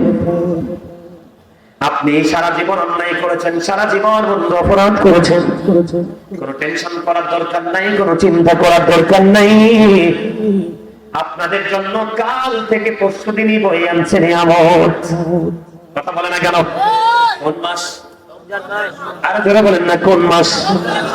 আমি একটা হাদিস শরীফ আমি আপনাদেরকে শোনাই। রাসূল বলেছেন, সালাতুল খামস ওয়াল জুমআতু ইলাল জুমআহ ওয়া রমাদানু ইলা রমাদান মুকাফফিরাতুল লিমা বাইনাহুন্না ইজাতুনিবাতিল কাবাইর। রাসূল বলেছেন, পাঁচ ওয়াক্ত নামাজ যদি তুমি পড়তে পারো, এক জুমা থেকে আরেক জুমা পর্যন্ত যদি সঠিকভাবে দুই দিকের জুমা আদায় করতে পারো, ওয়া রমাদানু ইলা রমাদান, এক রমজান থেকে আরেক রমজান পর্যন্ত সঠিকভাবে যদি রোজা আদায় করতে পারো, আমার নবীজি বলেছে তুমি যদি কবিরা গুনাহ থেকে বেঁচে থাকতে পারো, তাহলে এই আমলগুলোর কারণে তোমার সকল সগীরা গুনার কাফারা হয়ে যাবে, মোচন হয়ে যাবে। এই সব গুনাহ কবিরা গুনাহ করা যাবে না, এটা আপনার জন্য বড় সুযোগ কিনা? আরো যারা বলেন না, আরো যারা বলেন, সুযোগ কিনা? আপনার আমার জন্য এই রমজান মাসের মধ্যে একটা রাত আছে বন্ধু, লাইলাতুল কদরের রাত, যেই রাত্রিটা 1000 মাস চেয়ে উত্তম। বলে না কেন? আরো জোরে কেন জানেন? কারণ আখির নবীর উম্মতের সময় খুবই অল্প, অল্প সময়ের মধ্যে তারা অনেক বেশি নেক উপার্জন করতে পারবে না। এই জন্য আমার আল্লাহ এমন এমন সময় দিয়েছে তারা যেন অন্য সকল নবীর উম্মতের চাইতে বেশি পুঁজি নিয়ে যেতে পারে। আর যারা বলেন সুবহানাল্লাহ, আমাদের লাভ না লস? আরো যারা বলেন, লাইলাতুল কদরের রাত এমন একটা রাত বন্ধু, আমি আপনাদেরকে বলে দেই, যে রাত দ্বারা সকল রাতের মর্যাদা আমার আল্লাহ বৃদ্ধি করে দিয়েছে। লাইলাতুল কদরের রাত দ্বারা সমস্ত রাত থেকে আমার আল্লাহ মর্যাদা করে সকল রাতের সেরা হলো লাইলাতুল কদরের রাত। ওই লাইলাতুল কদরের রাতে অসংখ্য ফেরেশতা নিয়ে জিবরাইল কি করে জমিনে নেমে আসে। সারা রাত বন্ধু আপনি জিকির দাঁড়িয়ে করেন, বসে করেন, শুয়ে করেন, যেভাবেই করেন, কারণ জিকির করার কন্ডিশন আছে ফাযকুরুল্লাহ কিয়ামান, দাঁড়িয়ে দাঁড়িয়ে জিকির করো, ও কুউদান বসে বসে জিকির করো, ওয়ালা জুনুবিকুম শুয়ে শুয়ে জিকির করো। হাদিস শরীফের মধ্যে এসেছে, আপনার আমার পাড়ে রাসূল বলেছেন, তুমি দাঁড়িয়ে করো, বসে করো, শুয়ে করো, জিকির করনে ওয়ালা বান্দাদের সাথে ওই ফেরেশতারা মুসাফা করে। কি করে? কথা বলে না কেন? কদরের রাত আপনার জন্য কত বড় নিয়ামত বন্ধু, খেয়াল করেন। কি করে? মুসাফা করে সকল ফেরেশতা ওই সবে সাদিক পর্যন্ত কেউ যদি একদিন দিনে শিক্ষা অর্জন করার মধ্যে নিজেকে নিয়োজিত রাখে, সে 3 মাস রোজা রাখার সমান সওয়াব তার আমলনামায় ঢুকলো। সম্মানিত উপস্থিতি, আবার যদি নতুন কোথাও দেখা হয়, নতুন বিষয় নিয়ে হাজির হয়ে যাব। আলোচনা অনেক হয়ে গেছে, 2 ঘন্টার উপর আলোচনা হয়ে গেছে। সম্মানিত উপস্থিতি, আপনারা কি নবীজিকে দাঁড়ায় সালাম দেন? আমি নবীজিকে একটু দাঁড়ায় সালাম দেব। সালাম দেওয়ার পরে বসবো মুনাজাতের আগে। আজকের মাহফিলে আমাকে যিনি ইনভাইট করেছেন প্রফেসর ইমান হোসেন, উনি আজকে আপনাদের সামনে সমাপনী বক্তব্য দিবেন। আপনারা একটু কথা শুনবেন। চলে যাবেন না থাকবেন? আপনাদের বলেন থাকবে? ঠিক আছে। আমার আল্লাহ আল্লাহ আল্লাহ লা ইলাহা ইল্লাল্লাহ আল্লাহ আল্লাহ আল্লাহ লা ইলাহা ইল্লাল্লাহ সশরীরে জিন্দা নবীজি সোনার মদিনায় আসুন সবাই দাঁড়াইয়া সালাম লা ইলাহা লা ইলাহা ইল্লাল্লাহ ইয়া নবী সালাম আলাইকা ইয়া রাসূল।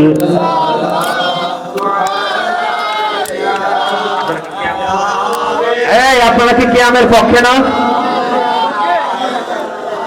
দাঁড়ান, কয়েকজনকে দেখছি রহস্যময় হাসি হাসতেছে। আরে পরে পড়েন নি, আমি বললেন আপনি বলতেন। পড়ার দলিলটা আমার কাছে, আপনারা জানেন না সেটা। নবীজি জিন্দা না মুর্দা? আল আম্বিয়াউ আহিয়াউন ফি কুবুরিহিম ইউসাল্লুন। নবীজি তার আপন আপন রওজায় জিন্দা নামাজরত অবস্থায় আছে। শুধু আমার নবী না, সব নবীরা। কথা কি বুঝতে পারছেন? কারণ আমরা আমাদের মাঝে যদি আমার চাইতে একটু অনারেবল পার্সন